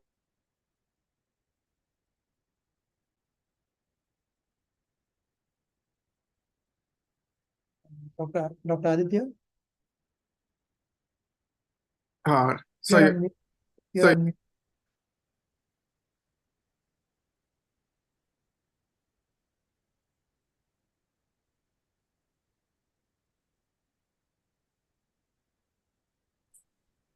Is my screen being shared, sir? Yeah. Perfect. Yeah, you can hear me, right? So a few terms and conditions here. So see, this talk is not going to be based out of a randomized controlled trial. So there might be perspective shifts and you might not agree with everything that I might come up with in this PowerPoint, which is all okay. And I really look forward to hearing more from the seniors about this topic too, right? So we'll start off with full-time practice. So when it comes to full-time private practice, who is the ideal person here, right? So let's just look at all these things. So this is going to be the ideal scenario, right? So a person with a do-it-yourself attitude, someone with strong enough surgical skills to manage on their own, a strong to moderate interest in leadership, some degree of professional or financial backup. I'm not going to lie here. So you will, and very good communication and social skills. So apart from all of this, I'd like to stress on the last one, which is something that we all forget: your ability to balance your family, personal, and your professional aspects of life without any external influence. Meaning, you do not need any help from outside to set it all right, and nothing coming from outside is going to affect it in a negative way, right? So this is all very important. Just you can take this as a mix and match of all these factors. You need not be a perfect surgeon. You need not have you need not be the best surgeon in the state to become a full-time private practitioner, right? So how do you go about planning this? So first comes establishing a good enough skill set. So by skill set, I'm not just talking about being very good surgically or having a subspecialty or very specialized fellowship. It is more of a combination of everything. But you cannot negate point number 2 here, OPD skills. That is very important because your initial stages are only going to be about good OPD skills. Common is always common. You have to know how to manage your conjunctivitis, your glass prescriptions, because that is what is going to get the cash registers ringing and give you a very good name in this society, right? And then simultaneously, you start planning your finances while doing all the research and homework. So when it comes to finances, you'll have to set up, the setup costs has to be borne in mind. You need some amount of backup funds, meaning these backup funds are for your practice, meaning you're going to set aside some amount of funds so for the initial first few months or years of your practice. An emergency fund is what you're going to keep aside from all of this to take care of your family and your personal expenses. So this all needs to be borne in mind. And simultaneously, you'll have to start off with your research or your homework to start off, right? So Point one, what is on top? Discussing with your pioneers, seniors, and peers. Nothing can beat this factor. That is the most vital step. And then once you've gotten an idea of how, whether you're a right person and you've gotten an idea of how to start off, the second thing to do is to look for the location of where you're going to plan. Location is everything. Everybody talks about planning private practice on the main road. So that is the ideal scenario, but it should always, the range of your practice is going to be based on where you're going to be located, and that becomes very important. And once you start planning your clinic, that is when you start, just before that, you have to start visiting other clinics and hospitals, get an idea of what will work for you, what might not work for you. The idea is to not visit very large hospitals or very small ones. The idea is to go visit practices that are online with what you're planning, right? And then comes towards the end, you will have to come towards stock procurement and manpower planning, which again will eat into a lot of will eat into the financial segment also. So you'll have to be just a little careful to plan everything in moderation and not overdo things, right? So once you've started off, it's all established, so why go for full-time practice? So you are your own boss, right? So this statement taken alone is very egotistical. It does not stand alone, stand to benefit anyone. So that should actually translate into a better work-life balance. That is what gives that first part of the sentence more meaning. And you'll have to agree that financially, it is far more rewarding than most of the other options, especially if a successful full-time practice has been set up. And once you become a very strong leader, you will notice that things fall into line. The welfare of your employees become a priority for you, and you start developing a very strong sense of social responsibility in the community. Because see, yes, there was a discussion on government service being giving you a very fulfilling experience, but full-time practice can still give you a lot of social responsibility, and you start just giving a few sample drops to per patients, waiving off your fees for a few patients. That is more than enough to give you a good night's sleep, right? So potential pitfalls and risks. So I'll be talking about the risk and what we can do to possibly mitigate it. So the loss of capital, that is what is eating into most of our minds. So a strong initial research and not having very unrealistic expansion traps. Some advice and some pharma companies might actually push you into buying bigger machines. Sir, buy this optical biometer, buy this big high-end phaco machine. That you really have to do a very good SWOT analysis to assess what you need and what you don't need in your practice, right? So unable to pursue research or academic endeavors. So this is where some might beg to differ from this point, but this is something that I personally felt is happening. So for here, to combat this, you'll have to start allotting at least a day in a week to dedicate yourself to academics. Failure to upgrade skills. Yeah, so you're attending CMEs, staying in touch with your seniors, going for short-term training programs. This is all going to mitigate the risk of you not upgrading yourself. So very poor time management and loss of personal and family time. So you would have all heard this from the previous generations, people who have very roaring practices, crores of money, who work 15 or 16 hours a day. To what extent? So you have to learn to establish some boundaries and maintain it. Try switching off your phone calls to answering patients for calls in the middle of the night. So these are all small things that you will have to do to maintain your peace of mind and your families too, right? And having some degree of automation at the workplace really helps. So when you initially start up, you might see that you'll have to do a lot of things, but as you grow, you'll have to start delegating work to the others, and that is a very important part of being a good leader, right? So one possible thing is that you don't diversify income. Whatever you earn, you put it back into the whole practice. So that is where investing, taking out a little amount, 10% or 20%, and putting it in equity, real estate. So places where you're not required to put in a lot of man hours. So that will really matter. So then we come to part-time practice. So this is basically a mix and match. So everything that applied for the full-time practitioner is also going to apply here. But here, the person does have an interest to run their own setup, but might shift to a full-time practice or might stick to running a part-time clinic depending on what circumstances he or she is in, right? So this person also has some backup to get a clinic up and running, but maybe not financially fully equipped to risk the loss of income in the short term, say maybe 6 months or a year. So this time spent away from the clinic is usually spent employed somewhere else or attending to the family or so, right? So why go for private part-time practice? So when it comes to part-time private practice, when you're comparing with full-time private practice, the initial financial strain is reduced, and the other half can be used to either upgrade oneself or spend it with your family, right? And compared to a full-time job elsewhere, say a corporate or some other job, there's a greater room to grow as a leader here. The chances of shifting to a full-time private practice, if that is something that interests you, is easier, and it is already taking care of diversifying your income sources, right? So when it comes to comparing with freelancing, this is a little more reliant than freelancing, where you're dependent on lots of others, and it avoids a lot of travel, I suppose, right? So the potential pitfalls or risks of part-time practice is that the same thing, that you're unable to pursue research or academic endeavors, especially if the other half of the day does not give you that freedom, right? So here again, you'll have to go back to allotting at least a day in a week to academics.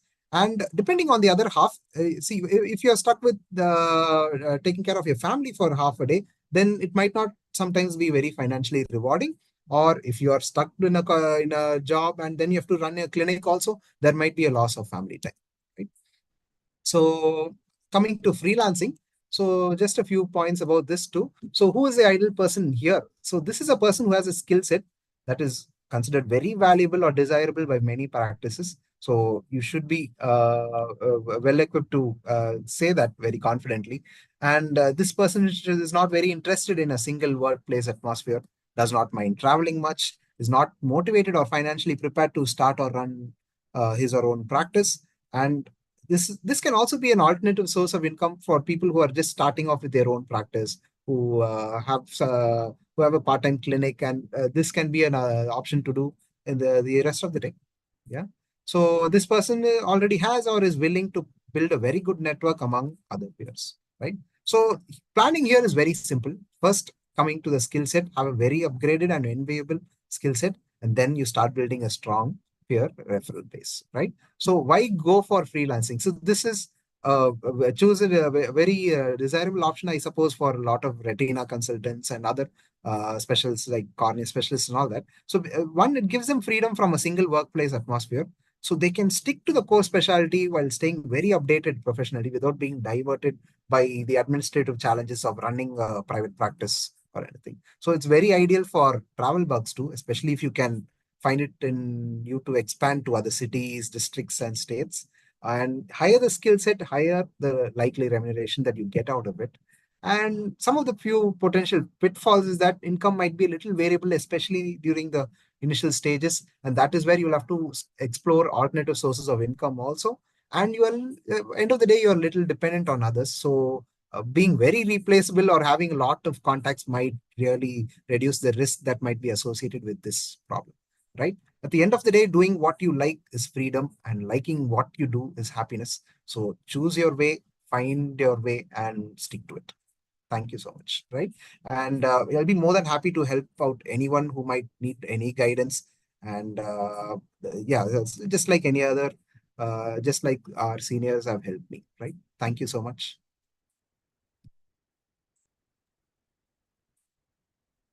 Thank you, Dr. Aditya, for this wonderful overlay of private practice. Satyen sir, over to you for your comments. Thank you so much, Prasanna. I think I can give good comments on this part of the talk, because I was completely into institutional practice for 20 years. And then one fine day, I just moved out, and then for the past 13 years, I'm outside. So totally of that 33 years, 20 plus 13 is really a kind of a balance, I would say. So do you really regret being in an institutional practice? I don't think so. It gives you a good platform, and then you can come out and do a good practice. That is one way to look at things. Is it as soon as you complete your the PG, you start a private practice? In my opinion, I wouldn't advise. I would just wait for some time, get myself a little bit more trained, either as a specialist or as a general ophthalmologist in an institution or in a the so-called corporate or whatever the other centers are who can really train you to a reasonable level. So selecting your private practice is always ideal, that if you have a place where you have a population to come to you. For me, it is like I'm coming from a village. We know that complete village and the nearby places. So there were a lot of people could come to us because they know us very well. So it is always go to a place where you are reasonably known, or wherever you have practiced in an institute or the hospital. Probably you should develop yourself as a private practitioner in case if you have any inclination towards it. So start developing your patient base from the institution. It doesn't mean that you steal away all the patients from the institution and then you go and practice. You don't have to do that. The moment you go out, slowly the patient will start getting to know that where you are, and then they will automatically come to you. So never do that unethical way of doing things, stealing away the patients from wherever you have worked for. That will not give you a good reputation. So don't do that. The next part is like, there is a little bit of a gender bias. I'm not pulling anybody into controversy in this, but there is a little bit of a gender bias maybe there in this. As a woman, you may have a little bit of a restriction before marriage and after marriage. You might move to your husband's place, or the husband might move to your place. Both can happen anytime. So you will have to really think about what is your next plan. So you may be working in a corporate or in an institution, and then think about when you really want to establish yourself. But once you have set up your private practice, try to avoid, in my personal opinion, try to avoid this part-time job or just running away to one center to another center to another center. But I've seen that in metros like Chennai or like Mumbai or other places, the private practitioner moves from one place. He may have 5 setups. He will move from one place to another place to another place. He'll keep on moving. So for me, that might not be the best practice that you can have it in a private practice. You may think that you might earn a little bit more money at the end of the day, but in my personal opinion, sitting at one place, establishing yourself will be the ideal way to do things rather than keep on moving to multiple places. You may not really able to establish yourself as a best private practitioner. The patient expects you to be there in that practice full time from morning till evening or morning till night or whatever the time it is. If at all, if you want to take off, you might be kind of look at the Saturday, Sundays, which I take off, and I go to some other institutions or across the India, or I go to other countries as well. So that might be a good option for you to look at. Prasanna, is that I could be heard, or is that I'm out of connection? You are heard, sir. Very wonderful points. We're listening to you eagerly. That's why it's very silent. Okay. Just a quick question to Dr. Aditya. Yes, madam. Aditya, very excellent talk, very nicely covered. I'm really curious to know one thing. Are you able to maintain a work-life balance at this stage? Very well, ma'am. Actually, very well. See, just one point I thought is important. See, whether you are doing private practice, which has been initiated by yourself from scratch, or you're taking up a practice which is already established, matters a lot. So if it's an established practice, and if it's a second generation practice, work-life balance has no question at all. You are going to have your time because already 2 generations, the team is there, everything is there. But if you are starting from scratch, that's where the initial years need a lot of dedication. After you are well established, you should have the leadership quality to delegate work to team members.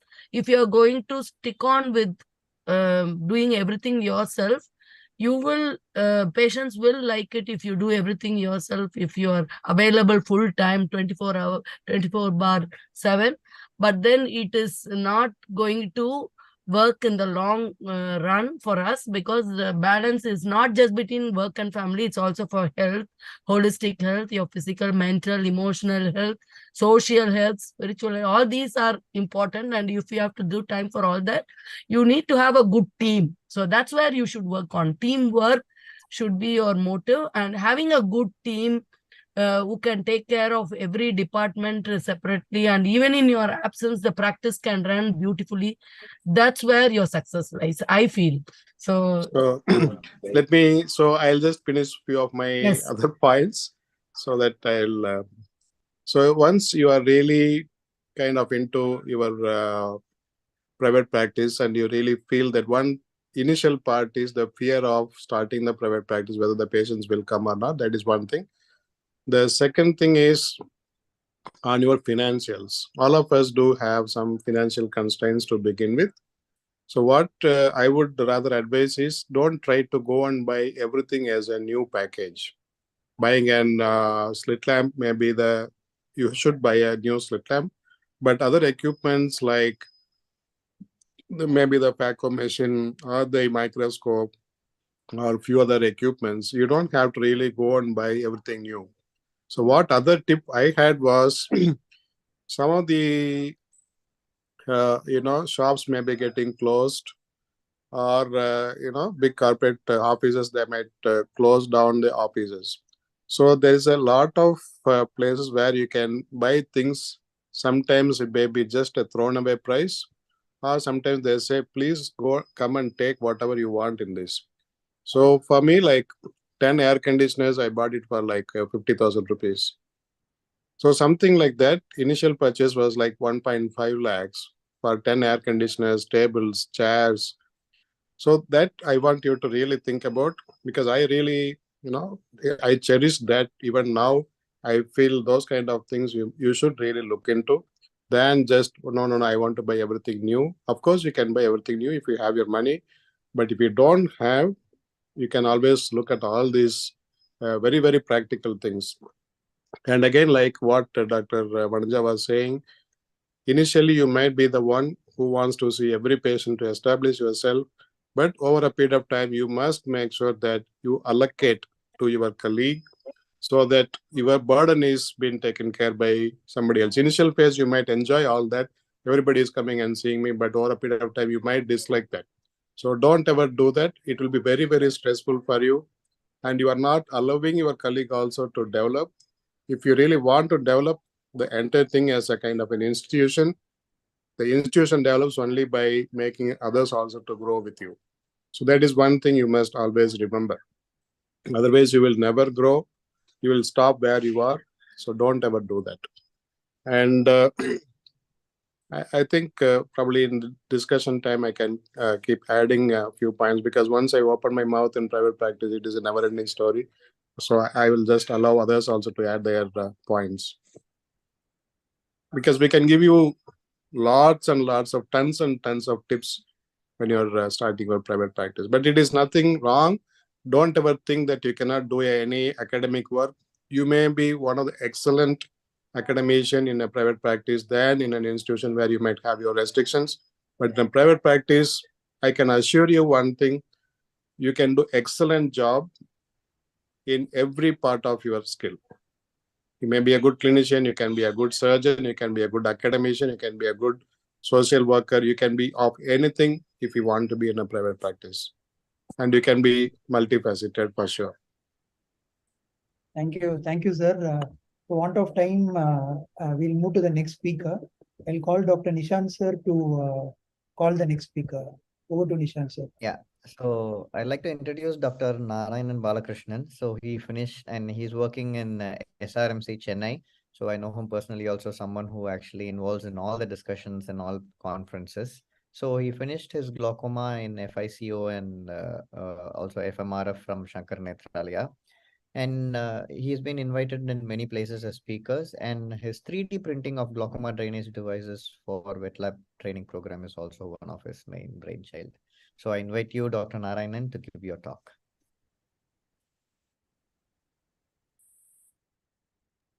Thank you, sir.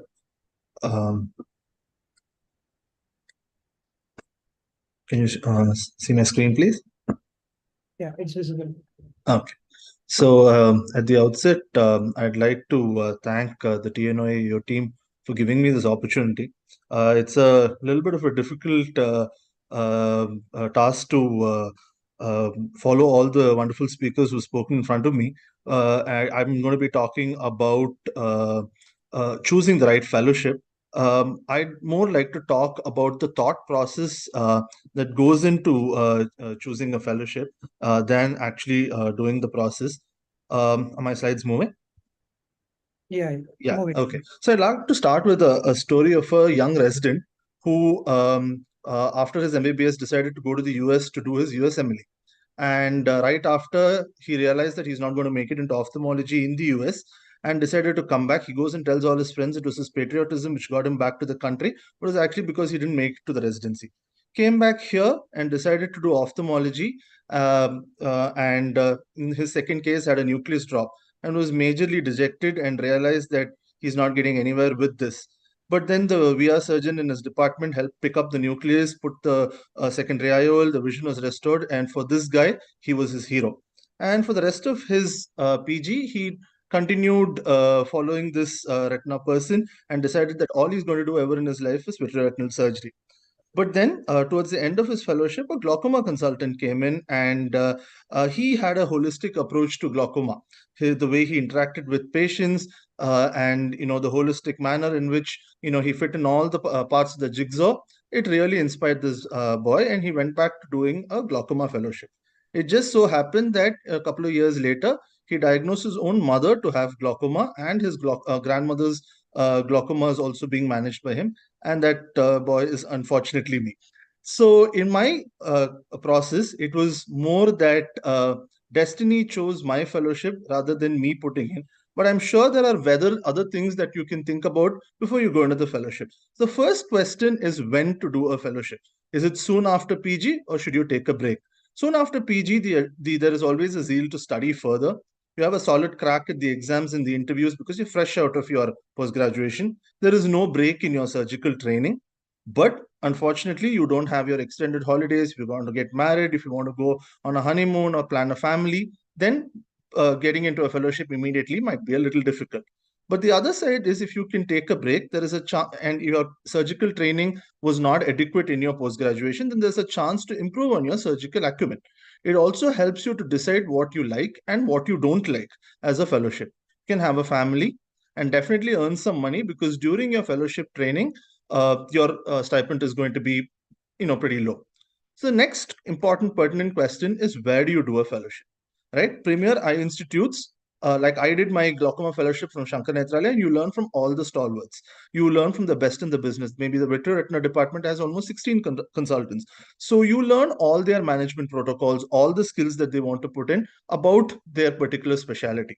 You also see the rarest of rare cases and you help managing them. And once you're out, you're pretty confident to manage anything that you can see in front of you.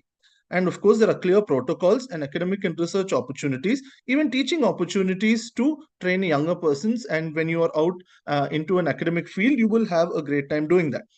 Now, the name tag of being from a premier institute is also a good employment opportunity, not only inside the country, but outside as well.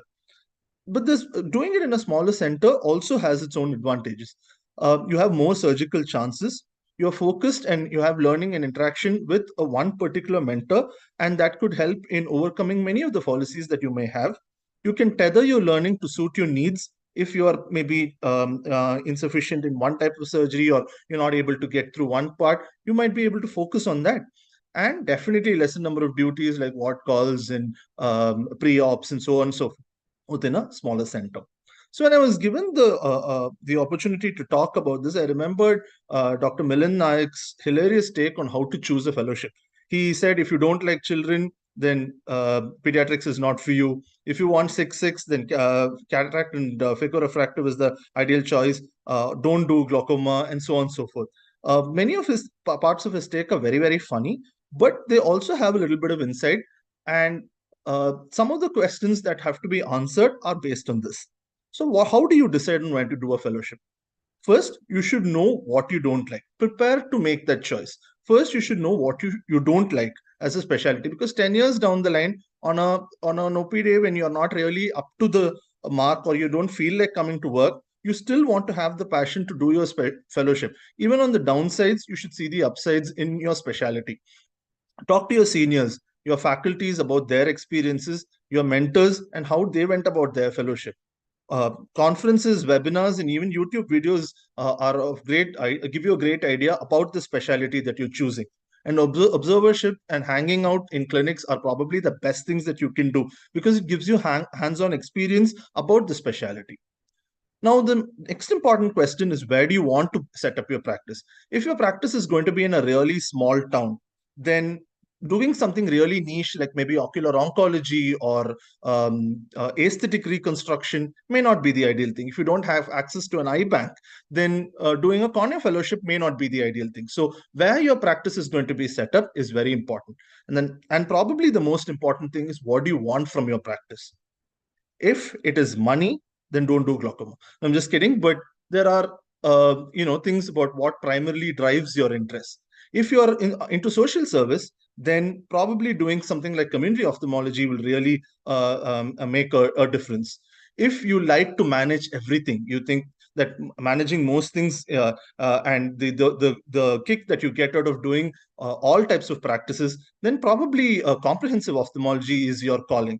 If you're obsessed by 6/6 vision, then maybe you don't want to do a fellowship like glaucoma. Maybe you want to do something where you get a good outcome like phaco-refractive, so on and so forth. And if you don't like long hours of surgery, then maybe vitreoretina is not your calling. If you're part of an ophthalmic family and you fit in a piece of the jigsaw, like say you're the only person there's no person who's done vitreoretina in the family, or there's no one who's done a cornea in the family, to fit the jigsaw in the family, then don't resist it. Do whatever that needs to be done if you're part of an ophthalmic family to set the flow. And if you do not like blood, then maybe you shouldn't be doing oculoplastics. And if you want to chill and you had to have a good work-life balance at it, then super adding something like medical retina, topping up your cataract training with that may also really, really help. The final part of my presentation would be how to prepare for a fellowship interview. Some points which I had in mind. Do not let your choices be too contrasting. Always have the answer to every why. Why this fellowship? Why this institute? Always have an answer to those questions. Work on your CV through your residency period to get to the point that you load yourself towards doing that fellowship. If you are planning to apply for a retina fellowship, then move towards that. Know your institute you're applying to and the work that is done there, especially the recent advances. Discuss with your colleagues and talk. And when you're at your interview, be able to discuss that with them. And prepare for non-ophthalmic questions, including research interests, your long-term goals, and of course, your relocation plans if they are asked, apart from the generalized ophthalmic questions. So I'd like to end my talk by saying the choices we make, the chances we take determine our destiny. Sometimes you don't want to choose your destiny. Sometimes destiny chooses you. But if you are equipped to make your choices right, destiny will sure be in your hand. Thank you.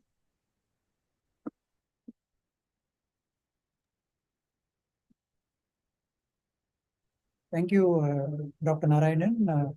Handing over the session to Satyan sir and Azim sir for their inputs, followed by the SO panel and UO panel. Yeah, I think I will just give the first choice to Azim. I think I'm keep talking all the time. Yeah. No, sir, your points are very pertinent. We really enjoyed it with interest. Okay, very nicely done. Very beautiful visual representations.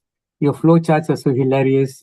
A very interesting and captivating talk. And it was more impressive to know the questions part, which you said, how you're going to answer the interview. So overall, it's a very well done presentation. I have just only one point to say about selecting the institute. If you're planning to go abroad, select an institute which is recognized internationally, especially the GMC. If you're not getting trained if you're getting trained in a small institute with all the plus points you have said, if it is not recognized, those number of years will not count in your CV, will not get recognized. That is one. Second, if you're still in India, you're working in a good reputed institute, but which lacks that particular training which you want, a small institute doesn't matter because you're sitting in a big position and siphoning out some service from that, you're still in the big institution. So the big institution name tags on to you, no worries. But if you're not, if you're in your private practice or you want to establish a name, an institution's name really adds on. So you could just get a training or a banner in your name as trained in, let's say, MRF, like Medical Research Foundation. Then if you want to get additional add-ons, do a short-term fellowship in the same field in a place which gives extra hands-on. So the institute may not give you a great hands-on. So you get it for the banner point of view. Then you unofficially or officially go for a short-term fellowship for a hands-on. So you're getting your academics name tag, plus you're getting a hands-on. But if you do only in the small institute, when you're going to start a practice or when you're going to go for a job, when you're going to say where you got trained, they might not recognize or understand what kind of skills unless you show to them. But unless you get the job, how can you show to them? So the institute name matters. If you're going abroad, go for a recognized one. If you're working in a big institute with a banner already or a family practice, go for a small institute if it gives you good hands-on. Otherwise, in my personal opinion, go for an institute name with a top-up, like a booster package in mobile phones. Just go for a short, unofficial or in a small center or even a charitable institution to get your hands-on that. This is my small 2 cents worth of points.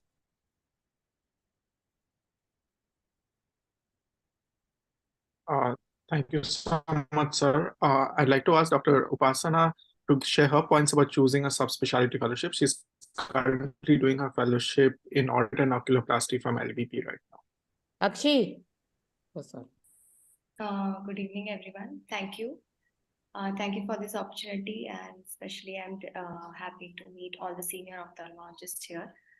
So, as Dr. Narayanan rightly said, that you need to know which which subspecialty you don't want and which ones you want. Maybe throughout my residency, whatever I had exposure to and whatever YouTube videos we used to watch and the conferences we attended, I think that is more likely, that made me choose my subspecialty more likely, why I had more interest in that. And obviously choosing a long-term fellowship or short-term fellowship also plays a huge role, especially when you also have certain constraints in your residency plans, maybe lesser exposure to certain things, then you can choose for a long-term fellowship. So that's how I went ahead choosing the long-term fellowship and along with that subspecialty of oculoplasty. Prasanna, I asked that time is a little Yes, short. sir. Can we just move on so that Yes, sir. the remaining topics can be covered? Yes, sir. We are moving to the next one, sir. Right. So we'll move on to the next speaker, Dr. Arudpriya. Arudpriya is currently finished a fellowship in glaucoma and research and is one of the students of Dr. Satyan sir. She's working as an anti-segment and glaucoma consultant at Satyan Eye Care Hospital and Coimbatore Glaucoma Foundation. And as already told, she's trained by none other than the doyens of glaucoma, my teacher as well, and my mentor, Dr. Satyan sir. She has 9 research papers. She's an avid researcher and also publishes and is active in all the journals. Over to you, Dr. Arudpriya, for your talk on public fellowships. Yeah. You can share your screen.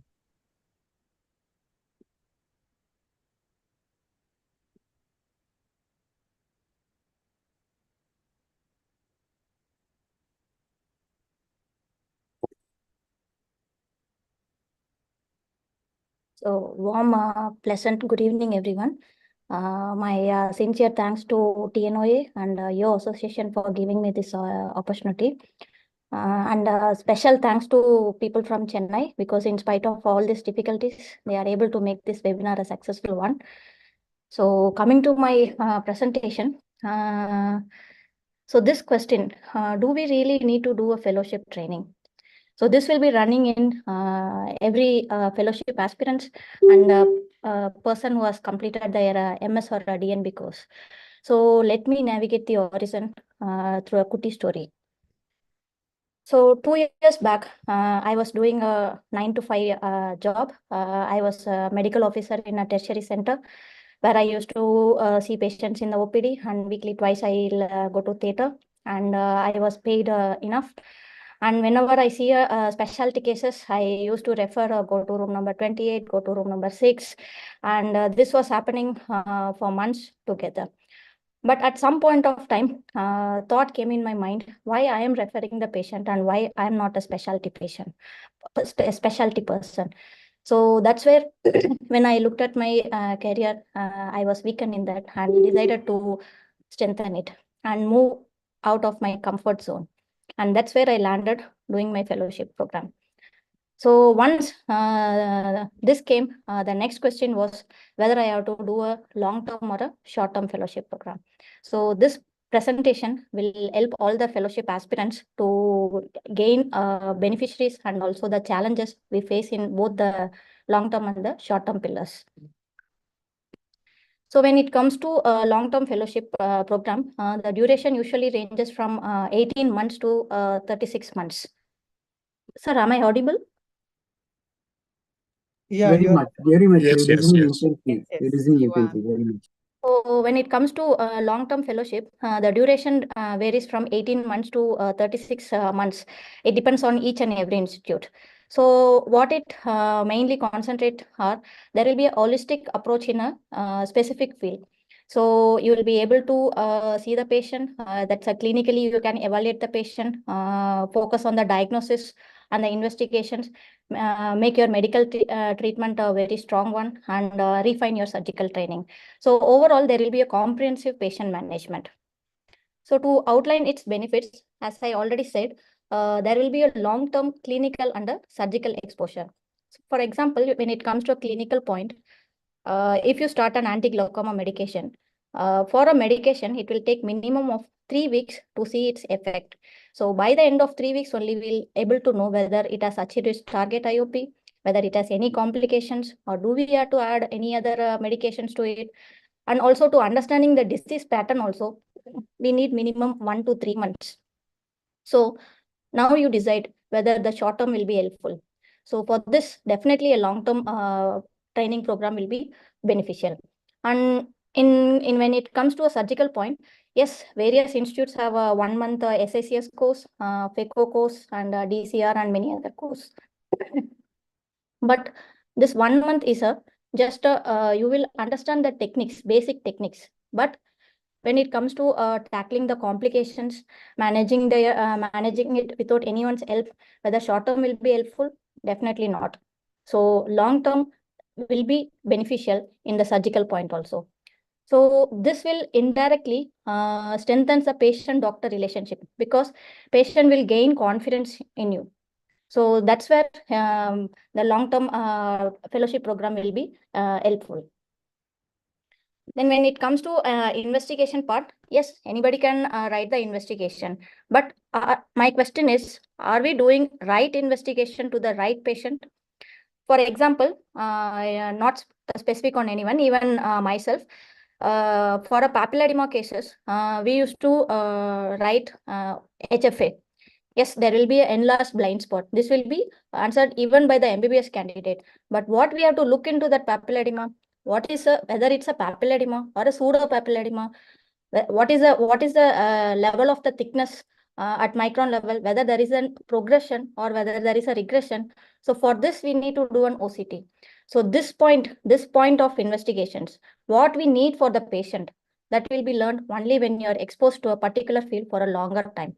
Similarly, when you see patients we have seen patients with PACS, whose IOP and optic nerve and NRR are absolutely healthy. We see them with the HFA, but what do you see in the HFA? We won't get, absolutely it will be normal. So what we need is, we need a gonioscopy and then biometry to see the anterior chamber depth. So again, this part of investigation will be gained only when you do a long-term fellowship, when you're exposed to a particular field for a longer time. So the next one is a research part. This undoubtedly, the long-term, only when you do a long-term fellowship program, you can enhance your research skill and you can flourish in the publications, and it will guide you for a presentation at the conferences. And definitely there will be an expansion in your professional network. So you will be financially supportive also.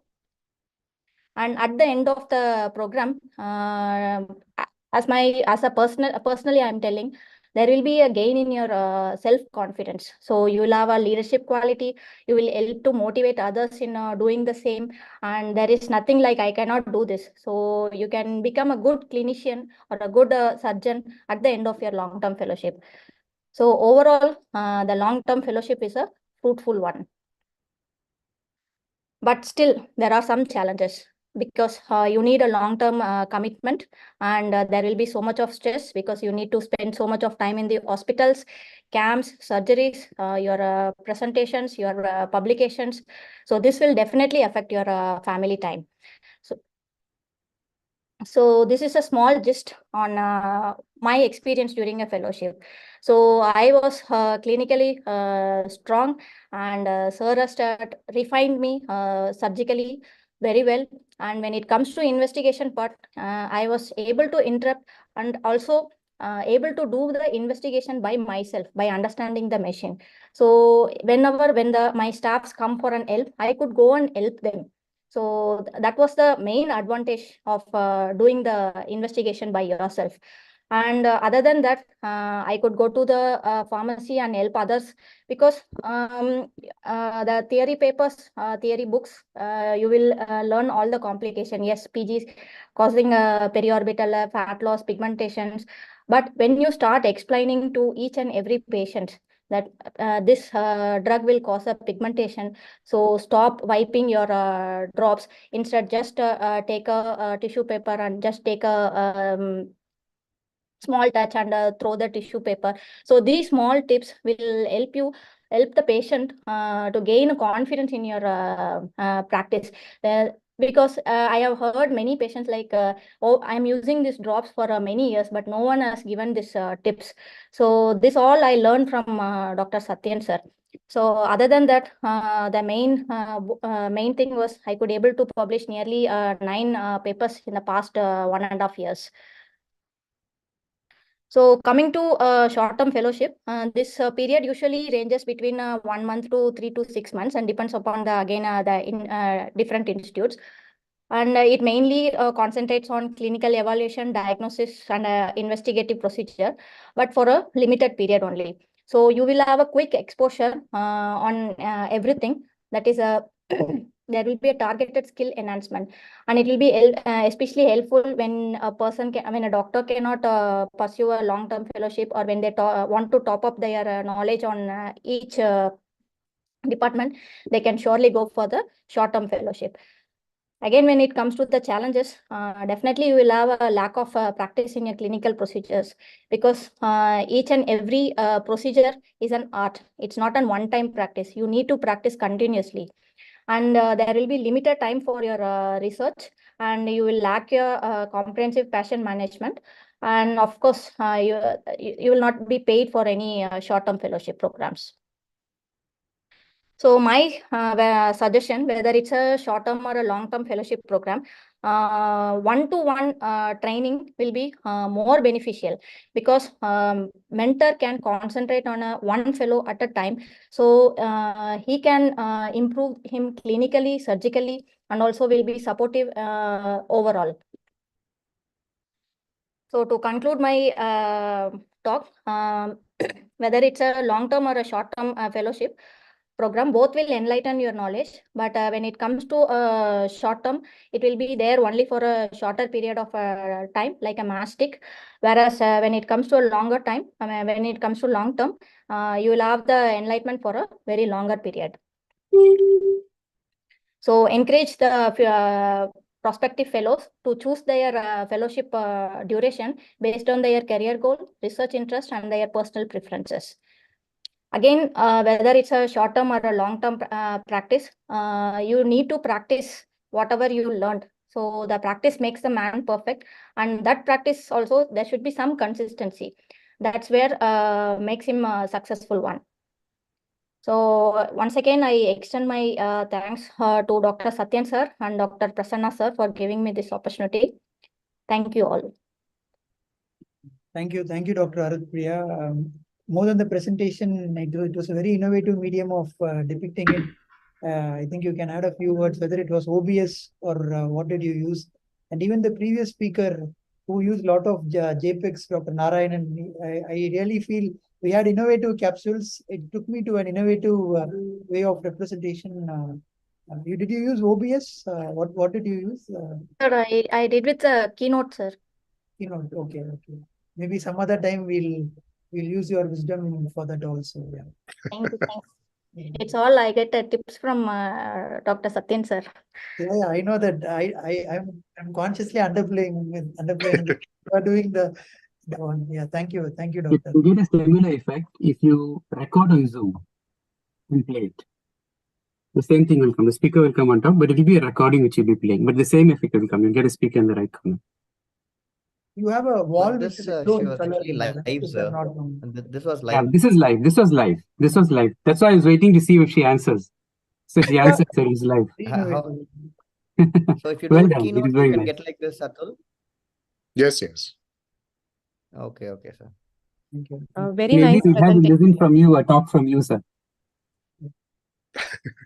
So we have a quick comment from the panel before we have. Please. Dr. Arut, it was a very nice presentation. Actually, it was more like a debate, short-term versus long-term fellowships. Actually, long-term is the best to choose, but short-term fellowships is meant for people who already have a lot of experience and they want to, as you said, to top up their knowledge, or in wherever they practice. If they find the practice on certain aspects are much more common, so a different set of patients they see, so then they will want to specialize on that particular subspecialty. So a short term for a more experienced person who are into private practice or in an institute, so that would be good for them. But long-term fellowships, your surgical expertise also will improve, as well as overall, the learning is far better than with a 3-month fellowship. Yeah, I completely agree on the speaker and everybody's opinion. But only thing is the short term, who can go for the short term is definitely those who cannot really spend more time because they're already into private practice. But in the short term, again, I would look at two different kind of people. One is that who has already finished their fellowship in the same specialty. They might again come back for a observer program where they are not again exposed to their skills. The institutions might have kind of advanced into other areas. So those again who can come back for a short-term observership, I don't say that is a fellowship, so that they can regain the recent advances. And those who are into private practice, where they want to just make sure that are they really getting into their practice properly by treating the so-called glaucoma, retina, or whatever the specialty they want to look at. So that will be like, these are the two kind of people who would probably look at the short term. But all other people should definitely do a long-term fellowship to understand the disease, to establish them as a subspecialty practitioner. It is always better to do only the long-term fellowship.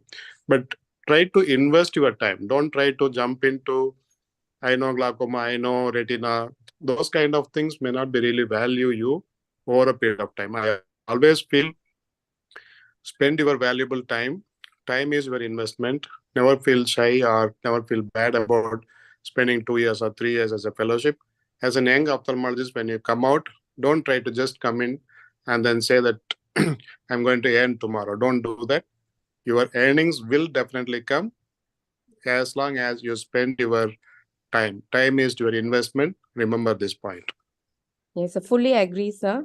Actually, short-term fellowships work out not for all subspecialties. I think for neuro-ophthalmology, medical retina, short-term fellowships are good enough. But for glaucoma and for vitreoretinas, to improve your surgical training, long-term fellowships are the way to go. I think Amit has raised a question in the chat box, Amit Pandey. Is it a good time to start short-term fellowship on MIGS, minimal invasive glaucoma surgery? Like sir was saying that people who are already trained and need to get additional training on advanced, I think mixed fellowship. On road shows like where we have demonstrations, I think they are also on the right way forward. Yeah. We have That's lot exactly of I was mentioning. Those who have already done their fellowship and where they want to, new developments they want to improve, they Focus can on always do that. That's nothing wrong. But those who really want to start with, then I think they should really look into long term. Yeah, and with short term, you don't have the hands-on, no? So it's more of an observership in the majority of cases. Thank you, dear all. We'll move to the last speaker and have the discussions at the end. So, Dr. Anujit, can you call the last speaker, Dr. Vishwa? Yes, absolutely, sir. I'll just introduce Dr. Vishwananda. Dr. Vishwa works as a consultant in the Arthya Hospital in Tamil Nadu. She's been awarded the gold medal for outstanding performance in her MS exam and has completed a 2-year IOL fellowship at the Aravind Eye Hospital in Coimbatore. And she completed her short-term course in medical retina from Coimbatore as well. Sir, if you can just unshare your screen, I'll ask Vishwa ma'am to share her screen. So we are sharing the screen. Vishwa had some technical difficulty.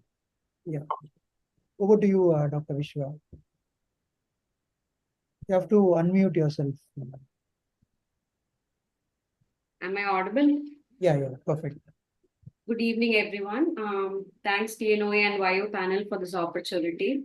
So I'll be talking about clubbing fellowships and plate fellowships, taking the right call. So masters in ophthalmology done, we all feel like an MBBS graduate, again applying for our fellowships, preparing for entrance exams, as fellowships have become a must these days. I'll just brush through the entire process. Next slide. So entering fellowships directly or working as a medical officer prior, when you apply for a specialty fellowship in a good institute, we all have a long waiting period. So during this waiting period, we can opt as a medical officer because we will be trained better as a medical officer in our surgeries and OPDs than opting as a junior fellow. This period will also help us in reconsidering the specialty we are going to specialize in and also understand the institution better. Next. So choosing the right fellowship, apart from our interest, few factors that contribute in choosing the right fellowship are the place where we are going to settle in. So the facilities available in the area, the demand for any particular specialty, and the nature of our practice. If it's going to be a private practice, a government attached, or we are going to be attached to any corporate practice, and the amount of years we can dedicate to getting trained. So all these factors will contribute in choosing the right fellowship. Next. So again, after completing the fellowship, there's this post-fellowship training. In whichever institute we do our fellowship, we will not be trained 100% during our fellowship. We'll have some techniques, some surgeries left over for the post-fellowship medical officer. So it would be better if we can work as a medical officer for a minimum of 2 years in the same institute where we have done our fellowship. This will give us better confidence in our private practice. Next. So clubbing fellowships, clubbing to long-term fellowships. The best option would be clubbing an IOL fellowship with any specialty like cornea, retina, glaucoma, pediatric, or oculoplasty. This option can be considered if we have less exposures with cataract surgeries during our masters. Because once we enter into our specialty, the training in cataract becomes very minimal. We'll be focused only on the specialty part. Once we step out, come into private practice, cataract is our bread and butter. So it would be better if we specialize completely in IOL before entering into any specialty. Next. The next better option would be clubbing a long-term fellowship with short-term fellowships. The short-term fellowships are basically paid fellowships. You can choose any long-term fellowship. After we expertise in that particular specialty, we can choose any number of short terms. This would be the personal favorite because once we step out, we need to have a broad basic idea about every specialty in our private practice. During 2 long-term specialty fellowships would not be possible. So we can combine a proper long-term fellowship with multiple short-term fellowships. In short-term fellowships, we can only master the laser and medical part of opthal, whereas for the surgical part, we need a long-term fellowship. As we all know, most of our surgeries, they have a very long learning curve, and we can only master the surgical techniques in a long-term fellowship. Next. So the more the number of patients we see examined during our training period, more the experience we get, the confident surgeon we become. Next. Next. So choose and utilize your training period wisely. Every struggle we go through, like finding specialty fellowships, long-term and short-term, everything is definitely going to be worthy at the end. Thank you.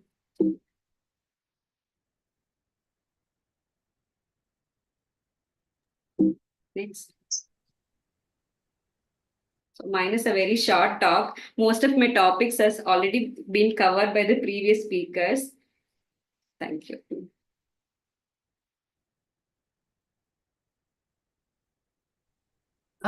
Just one point I would like to add. The paid short-term fellowships on international platform. Dr. Vishwananda, you had comprehensively covered. But Yes. then international platform, there are many research fellowships available. Different countries are offering, and you have to go through the language tests for that. For example, if you are going into UK, you'll have to take up the English language test, and then you have to apply for visa and enter there, and you get a very good payment for such fellowships, research fellowships.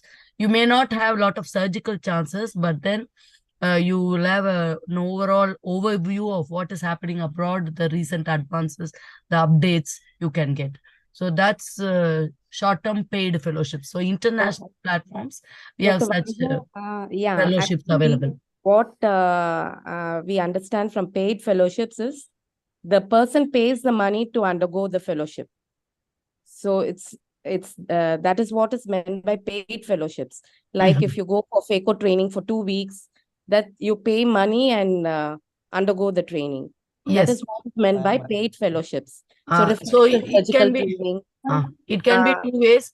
That paid fellowships, in that case, all my fellowships after my comprehensive fellowship at Aravind Eye Hospital, comprehensive fellowship, general fellowship, I took up my DNB, and then I went for short-term paid fellowship for phaco, then contact lens training.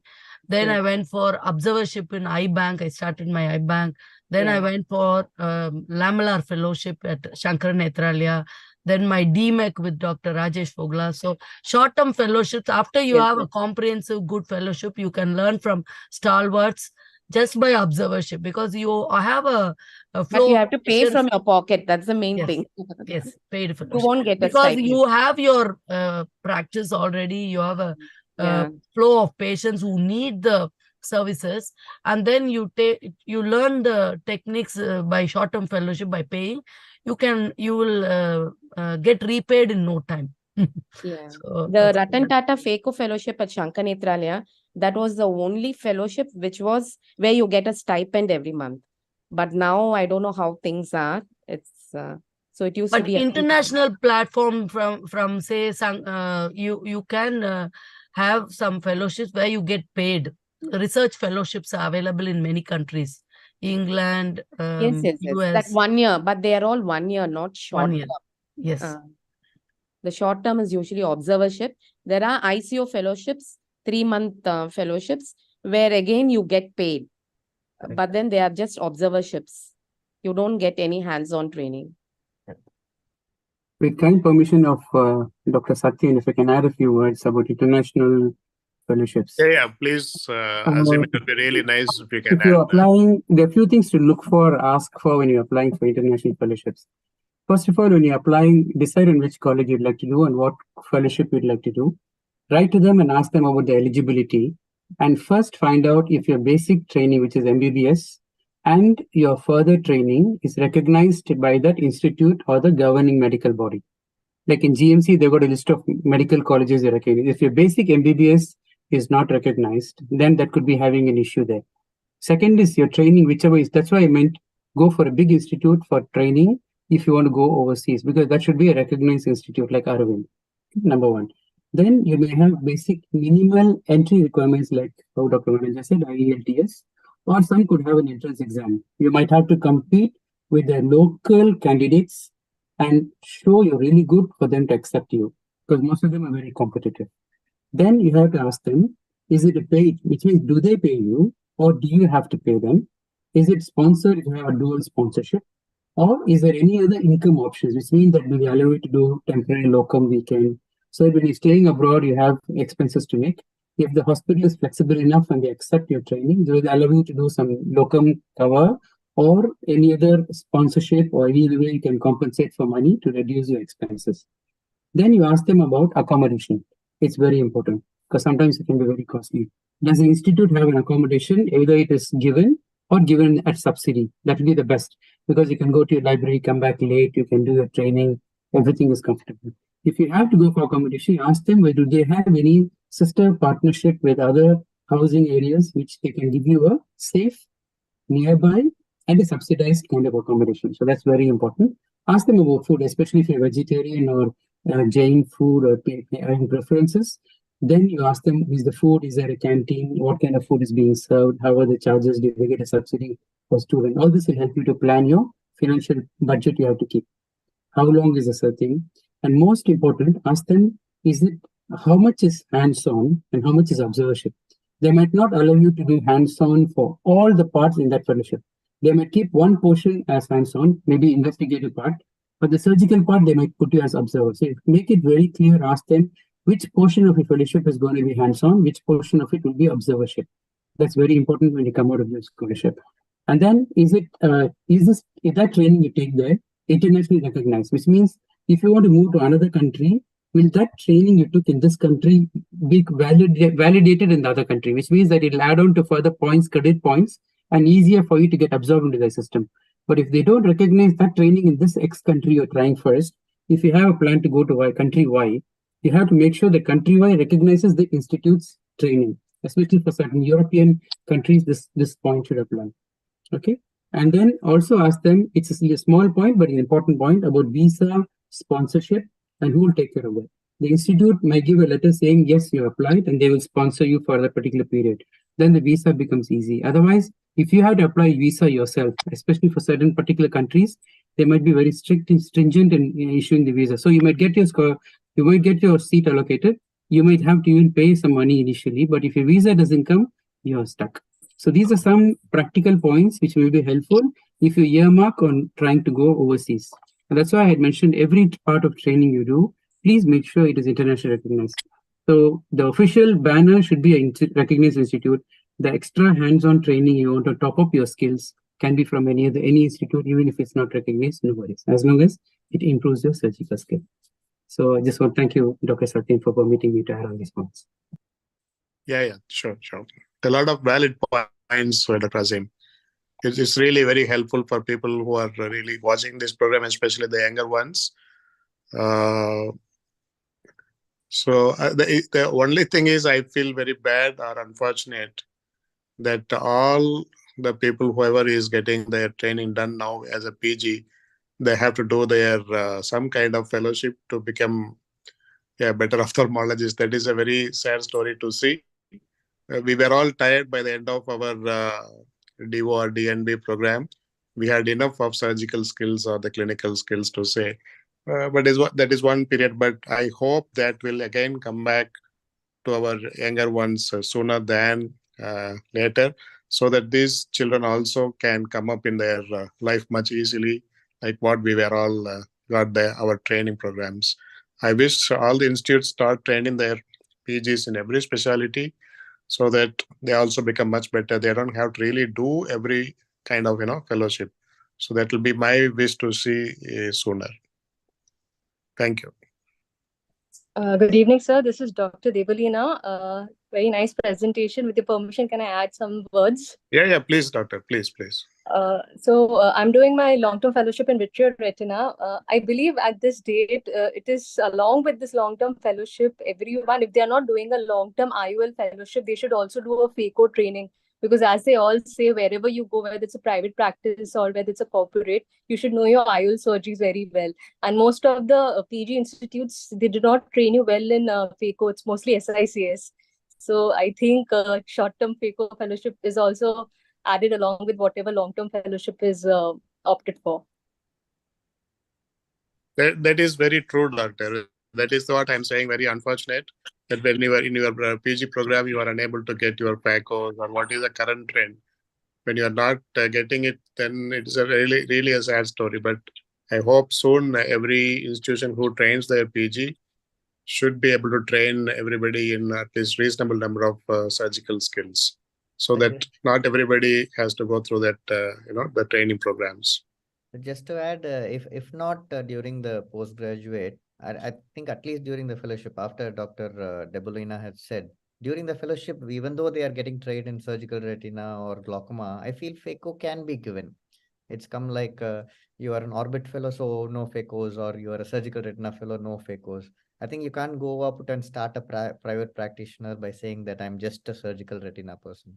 So I think absolutely true. In fellowship, cataract should be common, and everything should be. But unfortunately, as the number of PGs increase, the number of cases, then the competitions, the legal issues, there are so many things even for the institutions to go through. So they will have their own restrictions. We can't deny that fact as well. But at some point, a reasonable amount of surgical skills needs to be developed either during the PG period or at least during the fellowship program. Now it is like one of the presentations I saw that even after your fellowship program, still you will have to be there to get good surgical skills. But that's how things are becoming. So we have to be mentally prepared for all these things in today's life, so that you are much better prepared for to see the future what it is.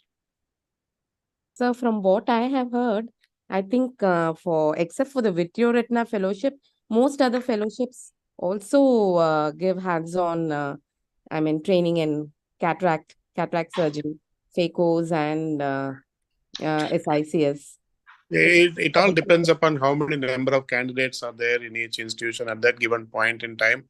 You have your chances. You may be a slow learner, you might get your chances little lesser. Somebody is a very fast learner, they might get a chance better. But there are a lot of ifs and buts in that as well. So we cannot really generalize everything.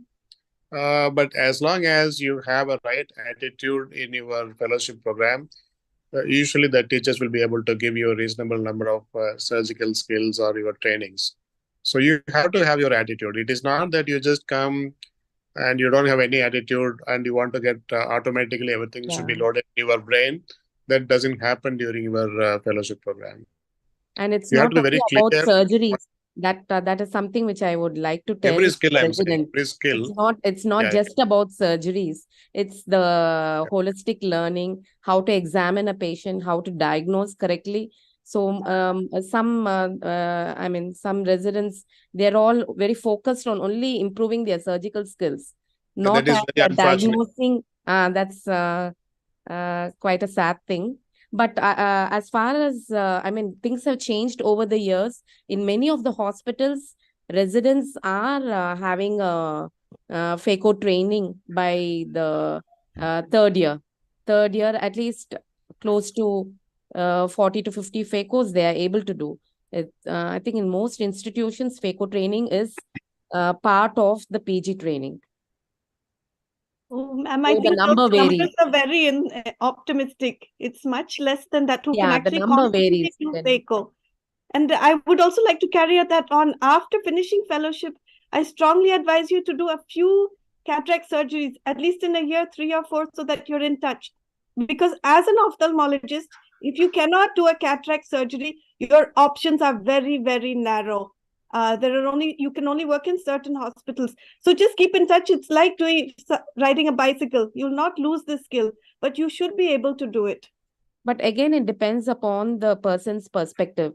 The person is joining private practice where cataract is definitely the person has to be well versed with.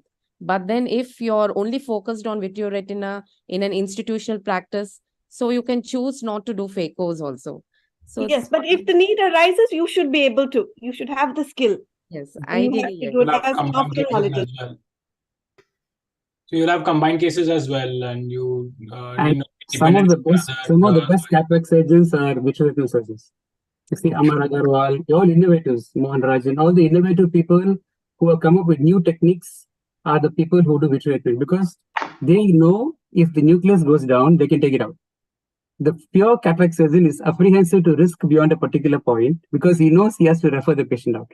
Whereas a VR person can hit it from behind, from below. So he handles it better. So I find many of the VR people who do cataracts, they do phacos much better, more adventurous, and they come up with more innovative techniques. So thank you all really for your wonderful presentations and all the senior people who could give their valuable practical inputs to help the young ophthalmologists to come up in life. And I think that is the way to go. And I really, really kind of appreciate our President TNOA, who has given the YO the opportunity. And I think they all have done a wonderful job today to give them very clear path of how people can choose their career in their lifetime. So I think one more time, I would really like to congratulate each one of you for your wonderful presentations. And again, good job done by Yo. Thank you, Yo, for the opportunity given to the so-called senior ophthalmologist. Yes, sir. Before we leave, we have certificates and a few closing comments from Azim, sir. As we get the certificates ready, one of its kind virtual distribution by our President TNOA for all the chair, co-chair attendees, SO panel, YO panel. So we'll have Prasna, just sorry to interrupt you. Sure. I really wanted to personally thank Dr. Azim, who is from Brunei. And if any of you want to be rich enough, please go to Brunei. It's one of the richest countries, and he's one of the richest persons in Brunei. The country is rich. I correct myself. And richest ophthalmologist also. Azim, sir, a few closing comments from you. It's a pleasure. It's a really. I take the opportunity to our President, Professor Nirmal, and Dr. Satyan, and Dr. Prasanna and the team for having me with you. And I'd like to just share some thoughts which came into my mind. This is, as I told you, this is like a brotherly sharing for the my younger brothers and sisters there. When I've gone through a path, I just look back and see what I have not got when I was in your stage. We didn't have these kind of wonderful lectures where we never had an opportunity even to see the TNOA president. Here you have the president coming all the way to you and talking to you, giving you an opportunity. This is really a wonderful opportunity people have. Such senior people like Dr. Satyan, whom you can talk to, ask him, sharing, such senior people sharing their knowledge. And so you people are very blessed, very lucky actually. Those things we didn't have. So I'm just trying to sit in your place and see how I would think. Okay, so let me go through a story-like thing and you see what points may be relevant for you. Okay, so first you sit calmly and envision what you dream. Are you an academician or a research person? You want papers out, you want academics teaching only. Or are you a clinical guy with academic touch? Do you like that field? Or are you a pure clinical person, not much of teaching, not much of research? That is first branches. Once if you're a pure clinical man, are you interested in surgical hand or are you interested in non-surgical field? Okay, do you like to cut or you like to just treat and earn money? So a surgical guy goes into things like glaucomas, cataracts. A non-surgical based field but want clinical knowledge only goes into things like medical retina, uvea, neuro-ophthalmology. That's how we differentiate. Clinical and academic touch go to an institution which has both, and of course private practice like Dr. Satya said. Pure academic research mainly go for a teaching hospital where you get that. So that's one broad, like how Dr. Nirmal said, do a SWOT analysis, see your strengths, weakness, which is your passion, follow that, you will stick to that field and you will love the specialty which you're going to do. That is one. Second one, how's your finances? Do you want to earn money right away? Or you have a cushion, you want to earn and learn at a slow pace? Or you want to do qualification first, everything is set for you. I want to only qualify first, get all my qualifications, then I can earn. So depending on your financial status bar and your background, you have a family practice in the hospital. Based on that, you can decide on the timing of your subspecialization and how much time you can long-term or short-term and what specialization you're doing. So that is the second bar of thinking process. Then the third process is where you want to practice. Do you want to be in India or do you want to go abroad? Okay, so what are the factors which will affect this? One, what is your age? When are you starting it? Are you married? Okay, do you have children who's in school? Are they going to school or education? Or do you have any India commitments? Do you have elderly parents back home? Do you have a family business where your presence is compulsory in India? Or you're free, you have 3-4 brothers, everything taken care, you can be off for a few years. Or that is all these things. If you're married, is your spouse an ophthalmologist? Is she in your same subspecialty, or is she taking up subspecialty which will be available overseas? Will that overseas stint help her and you in your practice? So these are some basic factors you keep in your mind before your decision. If you're thinking of overseas, are you planning to go overseas to a country where you want to settle down long term? That means countries like UK, Australia, where you stay for a long time, you can get PR, you can become citizen, your children can get free education, you can get a pension, medical facilities. That is long-term plan. You're forgetting India and going out. The second one is, no, are you going to a place where you want to use as a stepping stone only? And then either go abroad for some other training, or you want to stay in that country for a while and come back to India. Then Middle East countries will come there because you can earn potential more, lack of no tax, and then you can always jump and hop into Australia or New Zealand from there, or you can go to UK. You can exit to another country. Then if you have child education, then go for countries which help you in child education like Australia or UK, for which you have to go early and get into that field. Okay. If you want only pure earning only and come back to India, please go to a country where they have no tax, like like Middle East countries. There's no tax. You go quickly earn, leave the country and come back. They won't allow you to become a PR. They won't allow you to become a citizen. How many years you stay there, you have to leave out. It's like a moss on a rock. They just blow out, you don't have roots. Whereas in UK and US, you're rooted. So more longer years you stay, the roots are more firm. You're already established by a property, you can settle down there in UK. So this is one kind of a third kind of parallel thinking which you should do. Then the next parallel one is your skills. How confident are you? If you're confident in your surgery, confident in your clinical diagnosis already, confident in procedures, confident financially, and your background support, which includes political, contacts, and your hospital setup.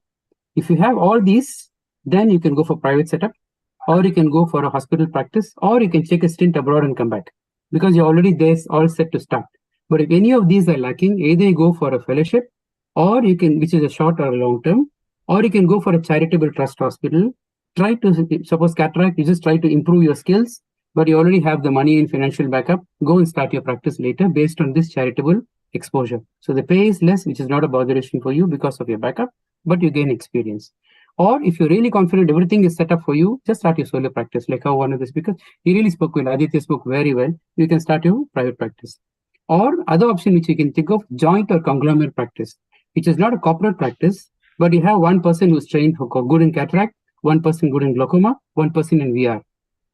Just join together. So one person's complication can be handled by the next guy. You don't have to refer a patient out. Okay, so it's a conglomerate group practice where you pull in your individual friends and you can have a practice. That's one other option you have. Hospital setup, again, you have two choices, corporate setup or a government setup. All the choices have been dealt with very well already. So after a PG, either you go for direct and private practice, or you train more in the way of go for senior residency or a fellowship, which is long or a short term, or you go for overseas training or for an overseas job. So these are the four things. And if you think of an overseas job, I got a few checklists which I'd like to say. Anyone who wants to go overseas and either settle down or study or stay, whichever, the bottom line basic framework is same. The country to country, the laws are different, but the basic minimum requirement is the same. Ensure your MBBS is recognized by the governing council of that particular country. And make sure your post-graduation and whatever training you have done is recognized. So GMC has a list of recognized institutions. If you get a chance, go into those institutions so that is everything smooth for you. So the PG, fellowship, and whatever training you do must be well documented in the form of a logbook. signed and chopped by the HOD, institution chop in English, not in Tamil Nadu Arasu. It should be in English. So make sure you get an English chop, English HOD chop, and a proper signature signed in the logbook with a current date. Don't get backdated or a later date. Suppose if you do training for, say, 2012 to 2013, don't go at 23 and get a sign and with a chop on 2023. As soon as you finish, just keep documenting it. Whatever it is, it has to be documented and in English. Then you have to register the certificate in the relevant body in your country here. Your DDO certificate, your DNB certificate. Make sure it is recognized by the Medical Council. Tamil Nadu Medical Council is already registered there. So you have a proof of registry because that is important. After your registry, this has to be validated by an international body. Like, for example, for all Middle East countries, when you want to go there, they want to see your certificate. But how do they know your certificate is true or a false? So they have allocated to a third party called data flow. So data flow will analyze, when you submit a data flow, they will send the copy to the parent institution, ask them to authorize and say that this is a genuine certificate. Once it is done, it becomes an electronic portfolio. No need to get verification. So you don't need to give physical certificates anymore. So if you apply for a job, just send the electronic reference number. They will check with the community. If they say, yes, it is recognized, that's it. For Australia and New Zealand, it's a US body called EPIC or ECFMG USA. They will recognize, they will send all the certificates to your parent, including MBBS. They send it back to your medical college. Your dean has to certify as genuine and send it back by courier to them. You're not involved in the process at all. So once it goes there, they give you an electronic number, and that means lifelong your certificate is recognized. Okay, so no need to worry about it. The next step you have to do is prepare a transcript. A transcript gives the details of breakdown of what you have done during your training, MBBS, your post-graduation, or a DNB, whatever. A transcript must be in English, signed by the HOD and the institution head with a chop in English. Okay, please ensure this is done. That transcript can also be authorized by the ECFMG or data flow. Once you've done that, it's done. Next step, make a very good CV. Your CV is what carries your name. So make a proper and a good CV. That CV is essential for you because that's what you're going to, either you can put it in LinkedIn or wherever you want, but a CV is essential and the CV should be up to date. If you're going to send to an institution, don't send a CV which is 8 months old. Send a current CV which is up to date. So that will reflect on your, like how you dress up. If you go to an interview with a dirty dress or not washed dress, they know, okay, this guy is a clumsy fellow. So go and present yourself well. That's very important. Okay. Then you start preparing for exam. You do the groundwork. You see what all required. Then you want to go for higher qualification or work and earn, or you want to settle down and job related subjects. Some of them have entrance exams. Like Dubai, they have the Dubai Health Authority. You have to pass the entrance exam before you get put your step into your country to start working. So you see what exam is required and what things are required. Okay. Finally, least but not also important, earmark funds. You may need money for the agent. You may need money for initial settling down. So agent fees, exam fees, preparation, all these authorizations and relocation. So you have to earmark a particular money beforehand. So it won't be nice if you want to take a loan and go for a job and think you can get the money and repay the loan. If the job gets front, then you're stuck with the loan also. You're getting into too deep trouble. Okay, so earmark funds then itself. Okay, then you discuss and ask for fellowships overseas, what all you know, and like that's the questions I told you. What are the fellowship overseas? What I just told you recently, that to be right up.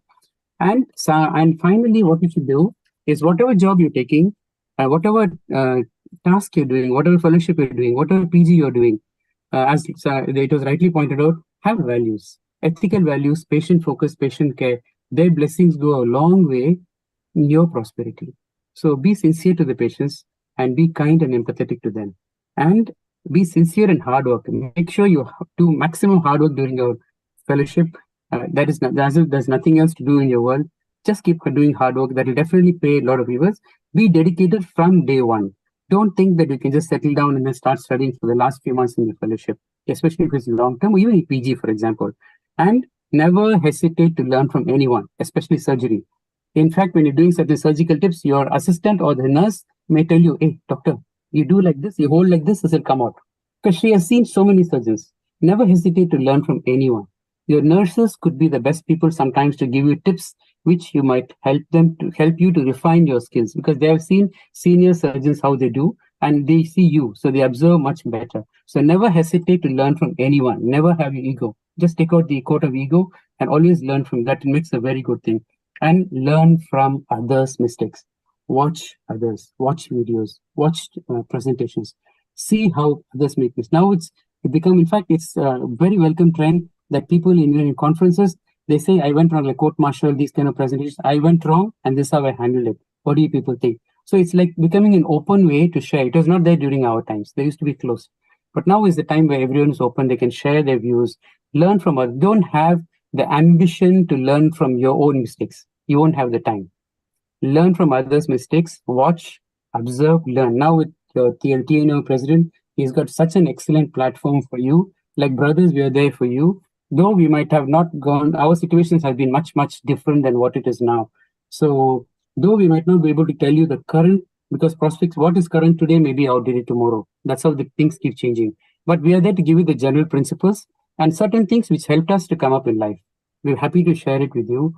And with these kind of initiatives and with Prasanna's, I spoke to Prasanna for a short while and I could see his vision, how he wants to take YU forward. And with the guidance of Nirmal, I'm sure this is a very excellent platform. And I feel much rejuvenated seeing such wonderful young faces and talking and interacting with senior people like Dr. Satyan. I also learned a lot from your talks. It was very enlightening for me as well. So I should thank you guys for giving me a chance to be here. And I really thoroughly enjoyed every bit of it. And of course, I should thank Dr. Nishant, the chairman and the convener and the secretary and the president for this opportunity. Thank you very much. Thank you, sir. Over to Nirmal, sir, for the certificate distribution, one of its kind in our TNOA webinars. For a virtual... Yeah, another innovation. Yes, sir. Thank you, Prasanna, and thank you, Azim, for the wonderful summarizing. And I think this should have been a oration. You summed it very well. Thank you so much. So let me start the thank you as well as combine the certificate distribution with a thank you note. So my heartfelt gratitude to all of you for making this a wonderful webinar. And of course, thank you, Chairman Dr. Satyan, for guiding us through this enlightening session and Thank you, Dr. Nirmalji. a lot of wise inputs. So the certificate goes to you. We missed Dr. Chitra with us, so I'm sure she would have added a lot more on the government service and what all job satisfaction it brings with it. And thank you so much, Azim. This is your certificate. Thanks for the wonderful summarizing and giving us a glimpse of your global perspective as well as your path. You've gone from India abroad and traveled widely. That shows in your advice. I'm sure this recorded webinar is going to be seen by a lot of youngsters who wants to know about the career abroad as well as what all career pathways lies ahead. So thank you, The pleasure Azim. was mine. The pleasure was mine. Thank you. And thank you, Dr. Hannah, for active participation in the TNOA academic activities. It will reach your inbox. And thank you, Dr. Subhashini, for sharing the insights from the institute perspective. And it was wonderful perspective from the INS. Thank you so much. So this is your certificate. And Vanajat, once again, thank you for joining us and sharing all your wisdom as well as your experience in private practice, joining your corporate, and then back to your private practice. I'm sure that will be a good insight to the youngsters on when to join a corporate and what to learn from them. And thank you, Dr. Ramanan, for the wonderful talk. So here's your certificate. Dr. Amit, thank you so much for your time and expertise. Dr. Aditya, so that was a pitch talk for private practice. So wonderful talk. Thank you. Dr. Narayanan Balakrishnan, your certificate. Thank you for your insights. And I'm sure glaucoma will keep you happy. You won't miss retina. And Dr. Arut Priya, innovative presentation. And I think you should give us an instruction course on how to make it. And Dr. Vishwananda, thank you so much for your talk and insights. And of course, a dynamic chairperson of your team, Nishant, you rocked it. And thank you for your part in this. And Dr. Anujit, thank you for conceiving this entire program. And thanks for your active participation. Prasanna, you made it, and so lots, a lot of credit to Prasanna because he's now recovering from an injury. So get well soon. In spite of that, you made this program a wonderful one. Thank you, Prasanna. Thank you, sir. And Dr. Sonal Kalia, thank you for joining us and giving your insights from the Yo perspective. I'm sure Yossi will. And thank you, Dr. Siva Vignesh, for all your insights, your certificate here. Thanks, Dr. Deepak Arthur and Shahid Ben Sethi for your insights. Thank you for joining all the way from Delhi. Dr. Upasana, thanks for your active participation. Dr. Debolina, thank you for your inputs and joining this program. And Dr. Madhavi, thanks for your active participation. Yes, sir. So this certificate will be posted in the group and will also reach your inbox. So as we, I think we should wind up by 10:30 at least. So apart from all these insights in the about the fellowship and career path, there is something very common to all of us practitioners. As I visit as many healthcare institutions and meet many youngsters for our NABH assessment and also other visits, something is common for all of us. One is communication. We need to learn communication. Healthcare communication is different, and dealing with patients who are in the negative mindset, and particularly the attenders in this era, it's a difficult thing. We learn to have good, effective healthcare communication that is common for all specialties. Second thing, understand the practice pattern. So it differs from institution to institution, practitioner to practitioner. So you can learn what suits you. So there are dynamic practitioners, there are ebullient practitioners, there are charismatic practitioners, and there are academic practitioners. So you can learn from each one of them. So understand the practice pattern. And you also need to understand medical legal framework now, whether you are a private practitioner or working in an institution. You have to be safe. Your institution may not safeguard your interest all the time.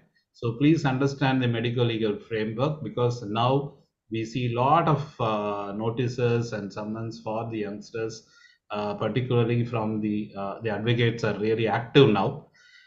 And apart from all these things, you need to understand work-life balance. Money is not everything. Now it's easy to say, me and Satyan can give a lot of sermon about money, but it is important, but don't run behind that and lose the work-life balance. Particularly, you need to have physical as well as mental fitness. Your attitude is very, very important at this age and stage, right? If you stay positive, and if you learn from everybody and have a balanced life, so it will become a positive life. Your life over a period of time, you look back and say, I had a memorable journey in my career, and also have a good peaceful sleep.